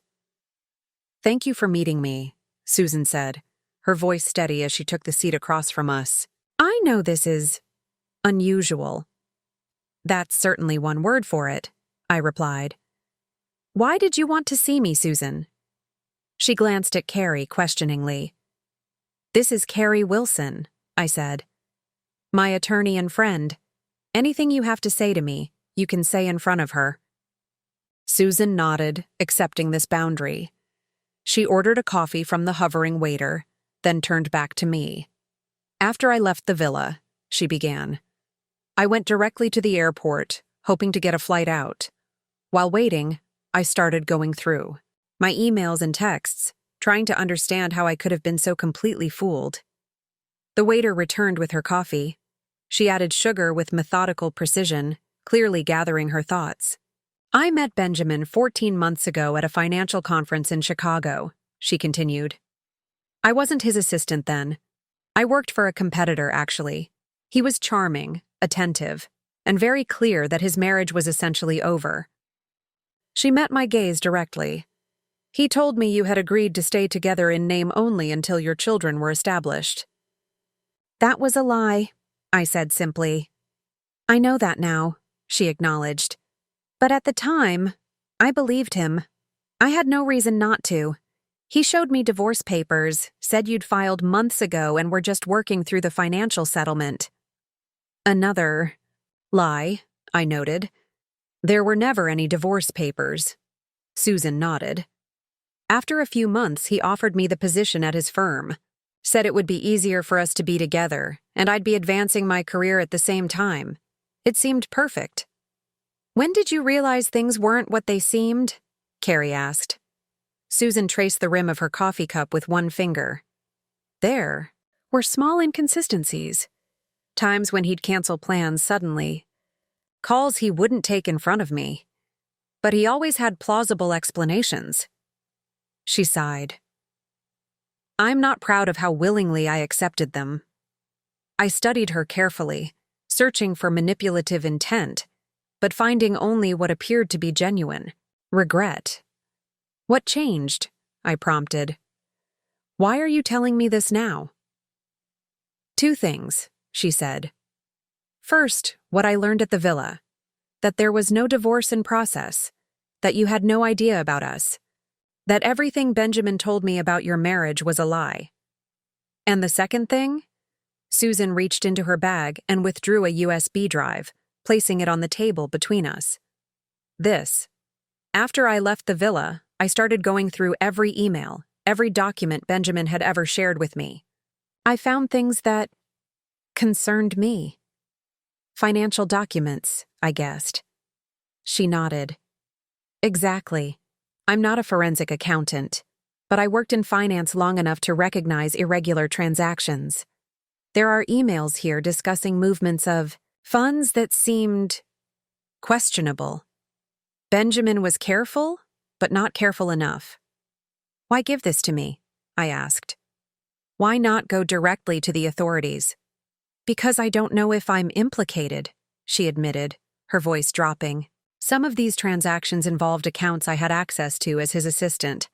I never authorized anything improper, but my name is on documents. My signature. Carrie leaned forward. You're concerned about legal exposure. Wouldn't you be? Susan countered. I've already contacted an attorney. They advised me to cooperate fully, but I wanted you to have this information first. Why? I pressed. Why would you do anything to help me? Susan met my gaze directly. Because he betrayed. Me too. Differently, but just as thoroughly. And because, she hesitated, because I saw your face when you realized what was happening. I know that pain. Carrie reached for the USB drive, but I placed my hand over it first. If I take this, I said to Susan, and there's evidence of criminal activity, I'll have to share it with the authorities. There's no protection I can offer you. I understand, she said. I'm prepared for the consequences. I just want to do the right thing, finally. I picked up the drive, feeling the weight of it, physical and metaphorical, in my palm. Thank you. Susan nodded, then stood to leave. There's one more thing you should know, she said. Benjamin called me last night. He wanted to meet, to explain. I refused. What did he want to explain? I asked. I don't know, she replied. And frankly, I don't care. His explanations, his justifications, they don't matter anymore. She adjusted her bag on her shoulder. Good luck, Mindy. I truly am sorry for my part in all of this. As she walked away, Carrie turned to me with raised eyebrows. Well, that was unexpected. Yes, I agreed, turning the USB drive over in my hand. But potentially valuable. Should I have Joel examine the contents before your meeting with Benjamin? I considered this. Yes, if there's something significant here, I want to know before I see him. We spent the remainder of the morning exploring Fira's winding streets, window shopping and enjoying the spectacular views. I found myself surprisingly calm despite the impending meeting with Benjamin, as though each step I took, removing my ring, meeting with Susan, agreeing to see Benjamin one last time, was bringing me closer to closure. Have you decided? Carrie asked as we paused to admire hand-woven textiles in a small shop. About meeting Benjamin? Yes, I said with certainty. I'm going to do it, not for him, but for me. I need to close this chapter properly. And the letter he's writing? I'll read it, but with realistic expectations. Words come easily to Benjamin. It's the actions that matter. As we continued exploring, my phone buzzed with a message from Joel. USB contents reviewed. Significant evidence of additional financial misconduct. Call when you can. I showed the message to Carrie. Sounds like Susan delivered after all. Interesting timing, she noted. Right before your meeting with Benjamin. You still think it's manipulation? I asked. Carrie considered this. Not necessarily. It could be genuine remorse, self-preservation, or a bit of both. Either way, the information appears valuable. Called Joel from a quiet corner of a nearby cafe. His assessment was blunt and concerning. The documents on this drive are quite damning, he explained. They show a pattern of transactions going back further than we initially discovered. Almost 2 years. And they implicate others at the firm, not just Benjamin. Others? I asked, surprised. Who? At least 2 senior partners appear to have knowledge of the activities. There are email exchanges discussing the movement of funds that are clearly irregular. Does this change our strategy for the divorce? Potentially, Joel admitted. It strengthens our position, certainly, but it also complicates things. The criminal investigation could expand significantly. The firm might face regulatory action. I thought about the ripple effects. How many more lives would be affected by what had begun as a personal betrayal? It was overwhelming to consider. What? Should I do with this information when I meet Benjamin? I asked. That depends on what you want from the meeting, Joel replied.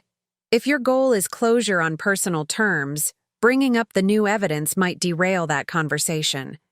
If you're looking to strengthen your legal position, mentioning it could be strategic. After ending the call, I shared the details with Carrie, who listened with increasing concern. This is bigger than just Benjamin's midlife crisis and affair, she noted. This is systematic fraud involving multiple parties. I know, I said, feeling the weight of the situation anew. It makes my marital problems seem almost insignificant by comparison. Not insignificant, Carrie corrected. Just part of a larger pattern of deception. She paused. How do you want to handle the meeting with Benjamin? I considered the question carefully. What did I really want from this final encounter? Was it about strengthening my legal position? Or was it about emotional closure? I need to think, I said finally. We returned to the villa in early afternoon. While Carrie made some work calls, I changed into my swimsuit and headed to the infinity pool. There was something about floating in water, suspended, weightless, that helped me think more clearly. The revelation from Susan and Joel's assessment of the documents had shifted the landscape yet again. What had begun as a confrontation about infidelity had evolved into something far more complex, with implications beyond our marriage and divorce. As I floated on my back, staring at the endless blue sky, I thought about the woman I had been when I first discovered Benjamin's messages, hurt, betrayed, but also determined to uncover the truth. I had approached the situation methodically, gathering evidence, building a case, seeking justice. That approach had served me well. It had empowered me during a time when I might otherwise have been paralyzed by pain. It had given me a framework for processing Benjamin's betrayal beyond the emotional devastation. But now, as I prepared to meet him one last time, I wondered if a different approach might be needed, not abandoning the evidence or the legal strategy, but focusing on what I needed emotionally to move forward. Benjamin's letter, his acknowledgement of what he had done and his acceptance of responsibility, that was what I had requested. Not for legal purposes, but for my own healing. It was a step toward closure that no amount of financial settlement could provide. Did the additional evidence change that need? Perhaps it made it even more essential. Benjamin had not just betrayed our marriage. He had participated in a larger pattern of deception that had hurt many others. His acknowledgement needed to encompass the full scope of his actions. I climbed. Out of the pool, my mind clearer now. The key was to separate the personal from the legal. Joel and his team would handle the financial implications, the criminal investigation, the divorce proceedings. My focus for the meeting with Benjamin would be on what I needed to say and hear to close this chapter of my life. As I wrapped myself in a towel, my phone buzzed with a text from Benjamin. Confirmed for dinner tomorrow at Aegean Terrace, 7 p.m. I'll have the letter. Thank you for agreeing to meet. I stared at the message, feeling a strange sense of detachment. The man who had been the center of my world for 20 years was now just another appointment on my calendar, one more item to check off before leaving Santorini. When Carrie returned from her calls, I shared my decision with her. I'm going to meet with Benjamin as planned, I said. I won't mention the USB drive or the new evidence unless he brings it up. This meeting is about closure for me, not legal strategy. Carrie nodded, accepting my decision. I think that's wise. Joel will handle the legal implications regardless. Exactly. This is my chance to say what I need to say, to hear what I need to hear, and then move forward. Do you want me to come with you? She offered. I considered this. No, I think I need to do this alone, but maybe you could be nearby? Just in case. Of course, she agreed.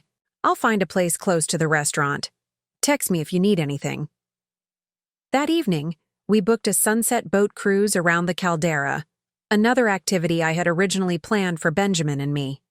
As our small vessel glided through the tranquil waters, I found myself enjoying the experience without the shadow of what might have been. The boat's captain, a weathered local man named Dimitri, shared stories about the volcanic formation of Santorini, pointing out geological features visible in the steep cliffs. Many people think it's sad, the destruction, he explained in accented English. But from this great eruption came great beauty. This is life, no? From endings come new beginnings. The simple philosophy resonated deeply. I thought of the phoenix pendant against my skin, symbolizing rebirth from ashes. Perhaps Dimitri was right. Perhaps every ending contained the seeds of something new, if we were brave enough to nurture them. As the sun began its descent toward the horizon, painting the sky and sea in spectacular shades of orange and pink, I felt a sense of peace wash over me. Whatever tomorrow's meeting with Benjamin might bring, I was ready for it. Not because I had all the answers or because the pain had disappeared, but because I had reclaimed something essential, my belief in my own strength, my own worthiness, my own future. The boat turned back toward the shore, the white buildings of Santorini glowing golden in the fading light. We had come full circle, returning to where we began, but with everything changed. The perfect metaphor for my journey through betrayal and toward whatever lay ahead. That night, standing on the terrace under a canopy of stars, I unclasped my wedding ring for the first time in 20 years. The platinum band felt heavier than I remembered as I held it in my palm, considering what to do with this symbol of promises broken. For a moment, I thought about throwing it into the sea below, a dramatic gesture of finality. Instead, I simply placed it in the small jewelry box I'd brought on the trip.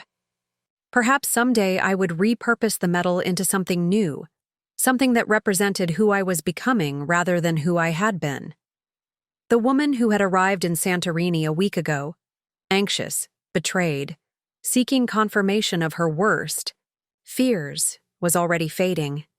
In her place stood someone stronger, clearer about her worth, and unexpectedly hopeful about the future. Tomorrow I would face Benjamin one last time, but tonight, under the vast Greek sky, I was already free. The restaurant Benjamin had chosen for our final meeting was perched on the cliff edge in Oia, offering panoramic views of the caldera. It was exactly the kind of place we would have celebrated our anniversary, elegant without being pretentious, romantic without being cliché. The irony wasn't lost on me as I followed the host to the secluded table where Benjamin was waiting. He stood when he saw me approach, a gesture of respect that seemed almost comical given everything that had transpired. He looked different, diminished somehow. The confident, commanding presence he had always projected was muted, replaced by a man who appeared to have aged years in the span of a week. "Thank you for coming," he said as I took my seat across from him. I nodded, taking in his appearance, more carefully. His usually immaculate clothes seemed rumpled, his face drawn with new lines of stress. I felt a flicker of something, not quite pity, but a recognition of his humanity beneath the betrayal. "Joel said you've agreed to all the terms," I began, preferring to focus on the practical matters at hand. "Yes," Benjamin confirmed. "Everything will be finalized once we return to the States. The division of assets, the house, the financial arrangements, it's all as you requested. And the letter?" He reached into his jacket pocket and withdrew an envelope, placing it on the table between us. "It's all there. Everything you asked for." I made no move to take it. "Did you mean what you wrote?" Benjamin met my gaze directly for the first time. "Every word." A waiter approached with water and menus, momentarily interrupting the tension. After he departed, Benjamin spoke again. "I've had a lot of time to think this past week, about what I did, about why I did it. And what conclusions have you reached?" I asked, genuinely curious despite myself. He looked out at the sea, gathering his thoughts. I don't think I ever recovered from losing the Porter account last year. The reference surprised me. The Porter Group had been Benjamin's largest client for nearly a decade until they unexpectedly moved their substantial portfolio to a competitor. It was more than just the money, he continued. It was what it represented. For the first time in my career, I wasn't the golden boy anymore. I was replaceable. He gave a hollow laugh. I know how that sounds. Poor successful Benjamin facing a minor setback. So you started taking money and pursuing a younger woman to prove you weren't replaceable. The question came out sharper than I intended. He flinched but didn't deny it. I told myself it was temporary, just moving some funds around to cover a rough period, just enjoying some attention from someone who still looked at me with admiration. He shook his head. But temporary solutions have a way of becoming permanent problems. The waiter returned for our orders. Benjamin requested a bottle of wine, but I declined, opting for sparkling water instead. I wanted complete clarity for this conversation. When did you decide to leave? I asked after the waiter departed. Was there a specific moment? Benjamin considered the question carefully. I don't think it was ever a single decision. More like a series of small choices, each one taking me further from our marriage. He paused. But if I had to identify a turning point, it was probably when you mentioned expanding your consultancy internationally, just as I had suspected. Because I wanted something for myself. Because it forced me to see you as completely independent of me, he corrected. You didn't need me anymore, not really. You had your own success, your own ambitions. The kids were grown, and I just panicked. So instead of talking to me about your feelings, you decided to create a backup life. He nodded, shame evident in his expression. Susan represented everything I was afraid of losing. Youth, admiration, a future with possibilities still ahead instead of behind. He sighed. It sounds pathetic when I say it out loud. It is pathetic, I agreed without malice. But also human. We all fear becoming irrelevant. The waiter arrived with our appetizers, setting them down with practiced flourish. Neither of us made a move to eat. The financial aspects, I said after a moment. Those go beyond a midlife crisis. Benjamin's face darkened. That's the part I'm still struggling to explain, even to myself. It started small, just moving some money to cover personal expenses Susan and I incurred. But then it became, I don't know, a game, almost, seeing what I could get away with. People lost their savings, Benjamin, their retirements, their children's, college funds. I know, he said quietly. And I'll spend the rest of my life trying to make that right. My lawyer has worked out a deal with the prosecutors. I'll plead guilty to reduced charges in exchange for helping recover as much of the money as possible. The news wasn't surprising, but hearing it confirmed made it real in a way it hadn't been before. Benjamin, my husband of 20 years, father of my children, the man who had once embodied stability and success, would likely go to prison. How much time? I asked. 3 to 5 years, depending on how the restitution goes. His voice was steady, but I could see the fear in his eyes. I'll be nearly 60 when I get out. I absorbed this information silently. Part of me had expected to feel triumphant at seeing Benjamin face consequences. Instead, I felt a complex mixture of sadness for what had been lost and relief that justice would be served. What will you tell the children? I asked. The truth, he said without hesitation. All of it. They deserve that much. I've already asked Bree if she'll meet me when she's ready. Johnny still isn't responding to my messages, but I'll keep trying. I nodded, appreciating at least this evidence of responsibility. They'll come around eventually. They love you, despite everything. I don't deserve their forgiveness, he said, his voice breaking slightly. Or yours. Forgiveness isn't about deserving, I replied. It's about choosing to release the pain someone caused you. And I'm not there yet, Benjamin. Maybe someday, but not today.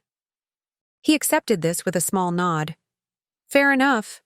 We ate in silence for a few minutes, the spectacular view and elegant food a surreal backdrop to our conversation about betrayal and consequences. What about you? Benjamin asked eventually. What happens next for Mindy Harrington? The question gave me pause. What did come next? For so long, my identity had been tied to our marriage, to being Benjamin's wife and Bree and Johnny's mother. Who was I beyond those roles? First, I said, I won't be Mindy Harrington anymore. I'm going back to my maiden name. Benjamin looked surprised but didn't comment. Beyond that, I don't know exactly, I continued. I'm expanding the consultancy, definitely.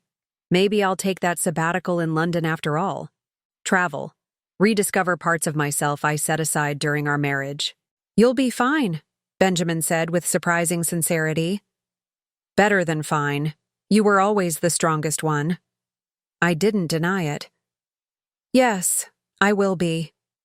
As the meal drew to a close, I finally reached for the envelope containing Benjamin's letter. I didn't open it, simply tucked it into my purse for later. Thank you for this, I said, gesturing vaguely to encompass our meeting, the letter, the closure it represented. It's the least I could do, he replied. Literally the absolute minimum. The hint of self-deprecating humor, so reminiscent of the Benjamin I had fallen in love with decades ago, caught me off guard. For a brief moment, I glimpsed the man he had been before. Ambition and insecurity had twisted him into someone I no longer recognized. As we prepared to leave, Benjamin hesitated. This is really goodbye, isn't it? As husband and wife, yes, I confirmed. We'll still be connected through our children, through the divorce proceedings, through the practical matters of untangling 2 decades of shared life. But this part of our story is over. He nodded, accepting the finality of it. I really did love you, Mindy. Not well enough, obviously. But I did. I know, I said, and meant it. I loved you too. We walked together to the restaurant entrance where our paths would quite literally diverge. Benjamin to his hotel on one side of the island, me to the villa on the other.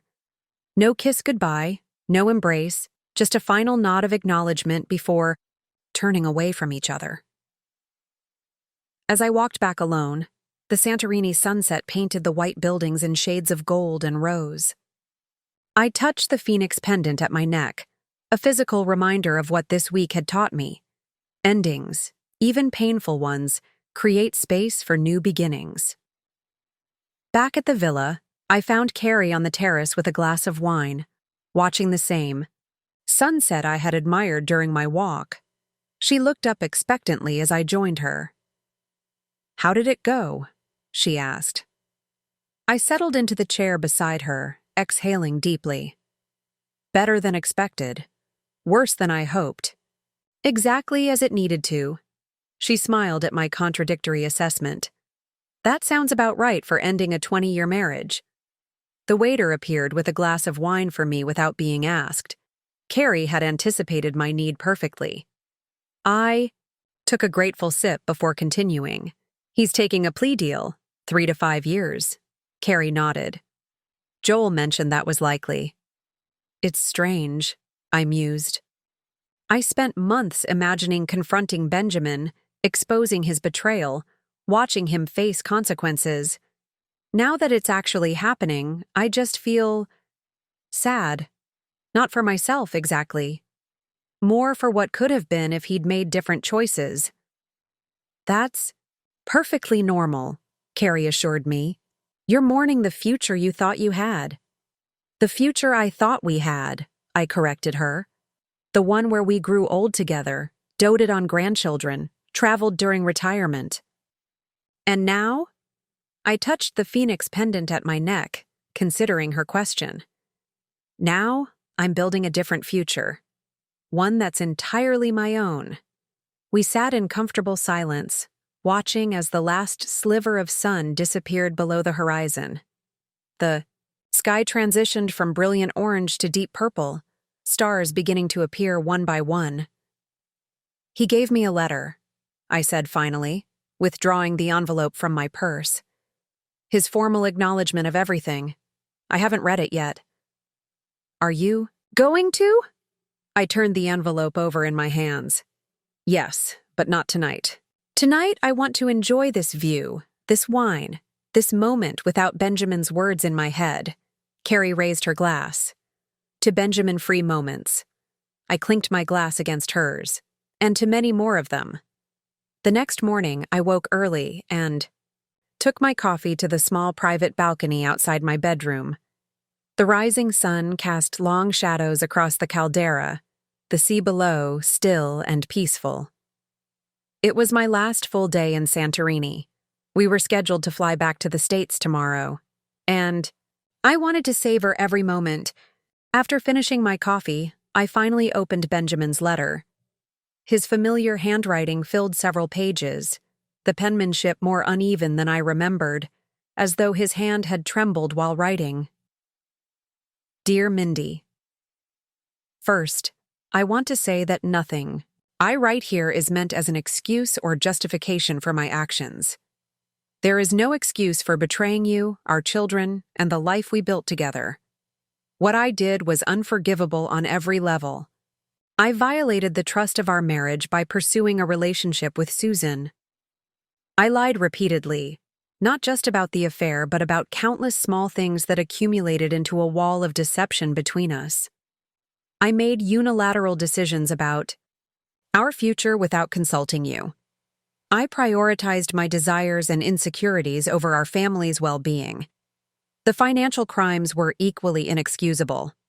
I began by borrowing from accounts I managed, telling myself I would replace the funds before anyone noticed.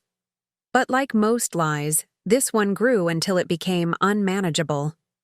I betrayed not just you, but clients who trusted me with their life savings. I've agreed to cooperate fully with authorities to help recover as much money as possible, though I know this doesn't erase the harm I've caused. You asked why this happened. The honest answer is both simple and complex.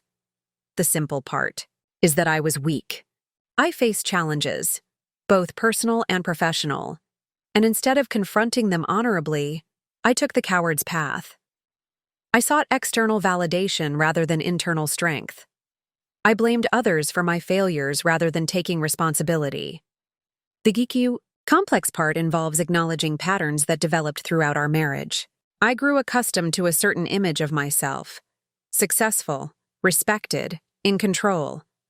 When that image was threatened, I made desperate choices to preserve it rather than adapting to change. Instead of growing with you, I resented your growth. Instead of supporting your dreams, I saw them as threatening mine. None of this is your fault. You did everything right, as a wife, a mother, a partner. The failure was entirely mine. I don't expect forgiveness, nor do I deserve it. What I hope is that someday you'll find peace despite what I've done. That our children will understand my actions reflect my failures, not theirs. That the pain I've caused will eventually fade, allowing all of you to move forward without the burden of my betrayal weighing you down. You asked for honesty, and I've tried to provide it here. Too late to save what we had, but perhaps early enough to help you close this chapter with clarity. With sincere regret and respect, Benjamin I folded the letter carefully and returned it to its envelope. The words were everything I had asked for: honest, direct, unqualified in accepting responsibility. Yet I felt surprisingly detached from them, as though they described someone else's marriage, someone else's pain. Perhaps that was progress, the ability to see our story as just that. A story, with a beginning, middle, and now an end. Not the whole of my existence, but merely a chapter, albeit a significant one. As I prepared for my last day in Santorini, I found myself making plans, not just for the immediate future, but for the life I wanted to create moving forward. I would complete the London expansion of my consultancy. I would visit Brie at university more frequently. I would take that cooking class I'd always been interested in but never found time for. Carrie joined me for breakfast, her luggage already packed and waiting by the door. "What's on the agenda for our last day in paradise?" "I was thinking we could take the boat tour around the volcano," I suggested. "It's supposedly one of the must-do experiences here." "Perfect," she agreed. A fitting way to end this very unexpected vacation. Hours later, as our tour boat circled the volcanic island at the center of the caldera, I found myself fascinated by our guide's explanation of how Santorini had been formed. The beautiful crescent-shaped island was actually the remaining edge of a massive volcanic eruption thousands of years ago. "The destruction created something new," the guide explained in accented English, gesturing to the stunning landscape around us. "Without the eruption, there would be no Santorini as we know it today." The metaphor wasn't lost on me. Sometimes it takes a catastrophic event to create something beautiful and unexpected. My marriage had erupted spectacularly, but from that destruction, a new landscape was emerging, one shaped by painful experience but no less stunning for it. That evening, our last in Greece, Carrie and I dined at a small taverna tucked away from the main tourist areas. The owner, an elderly woman with a weathered face and bright eyes, served us herself, insisting we try her homemade baklava for dessert. "Special occasion?" she asked in limited English, noticing our multiple empty wine glasses and lingering meal. "A new beginning," I replied with a smile. She nodded as if she understood perfectly.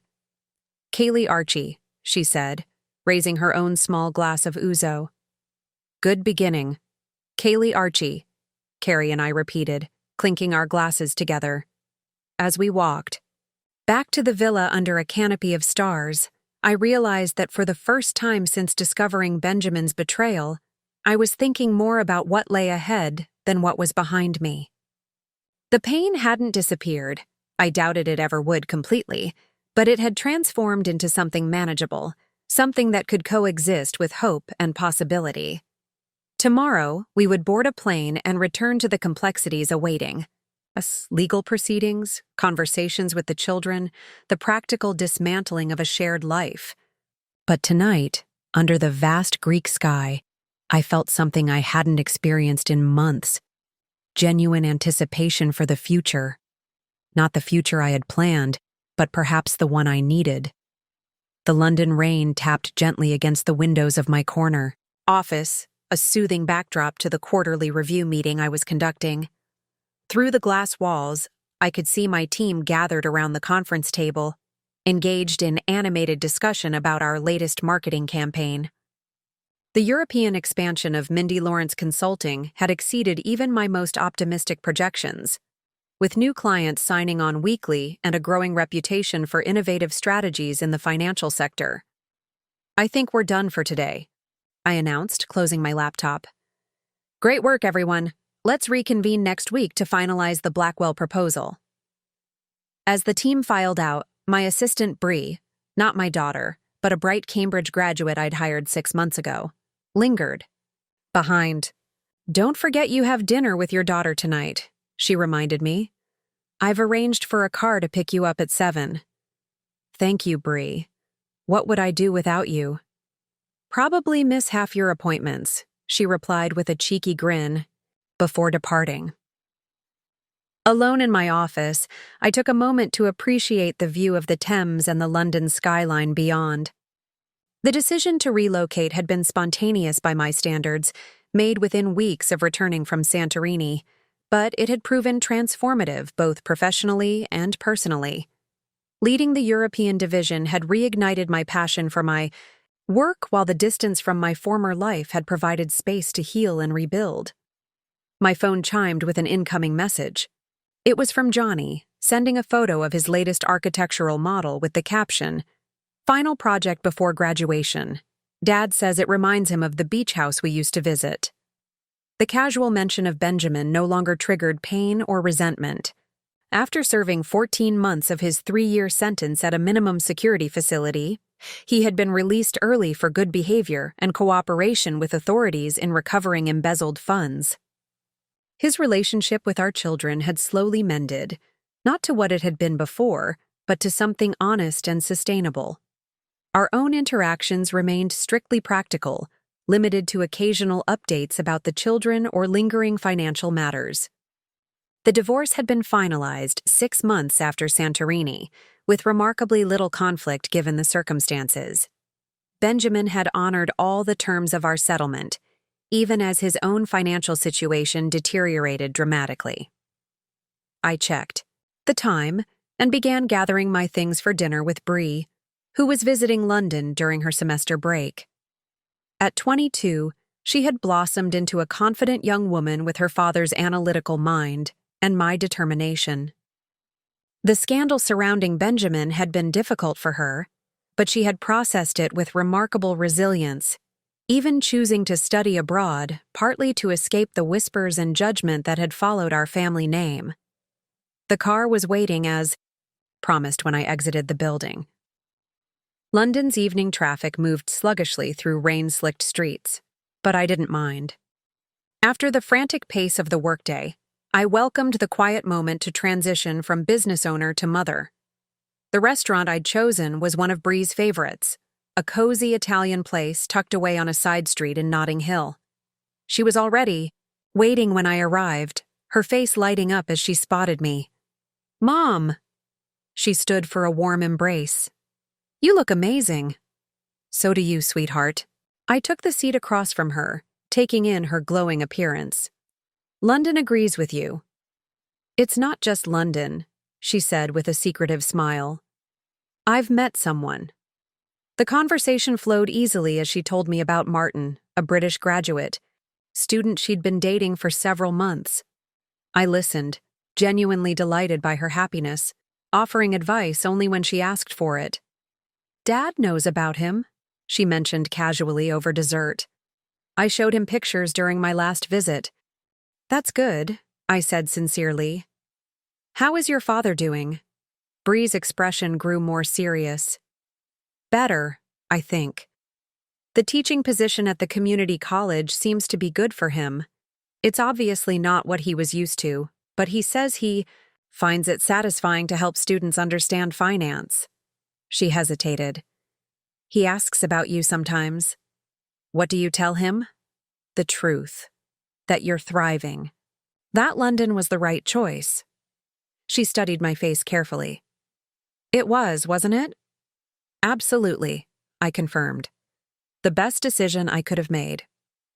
Later, after walking Bree to her Uber, I decided to stroll back to my flat despite the light drizzle.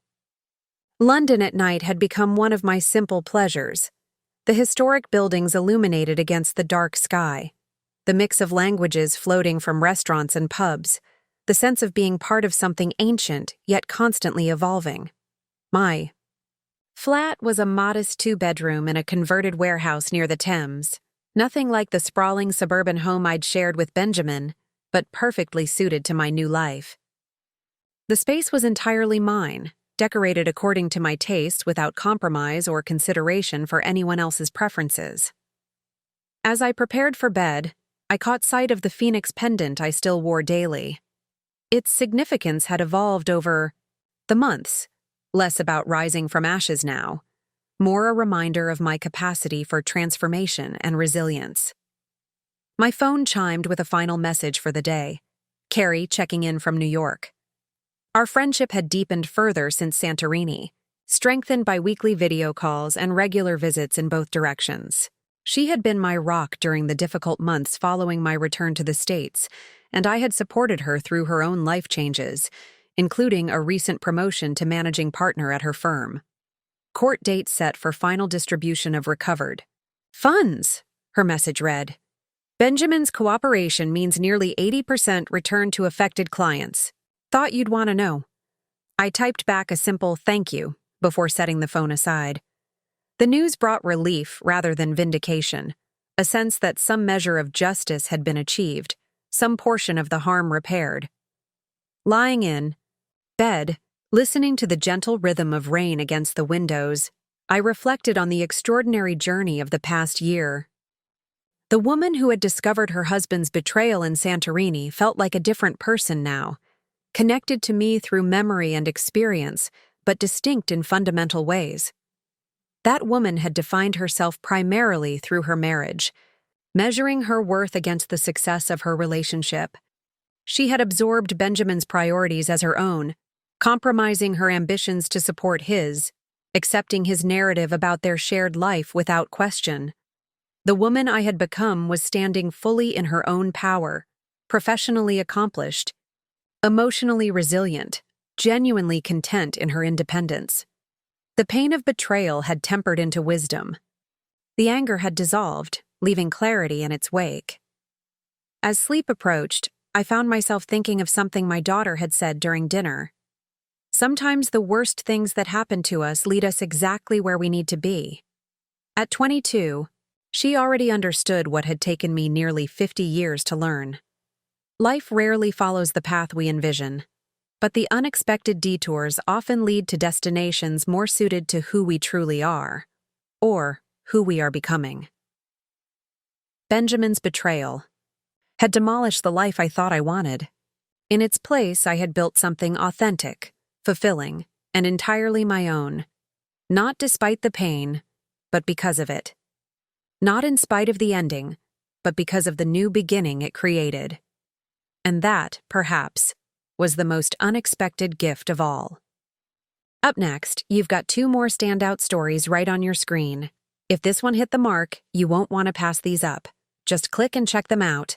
And don't forget to subscribe and turn on the notification bell so you don't miss any upload from us.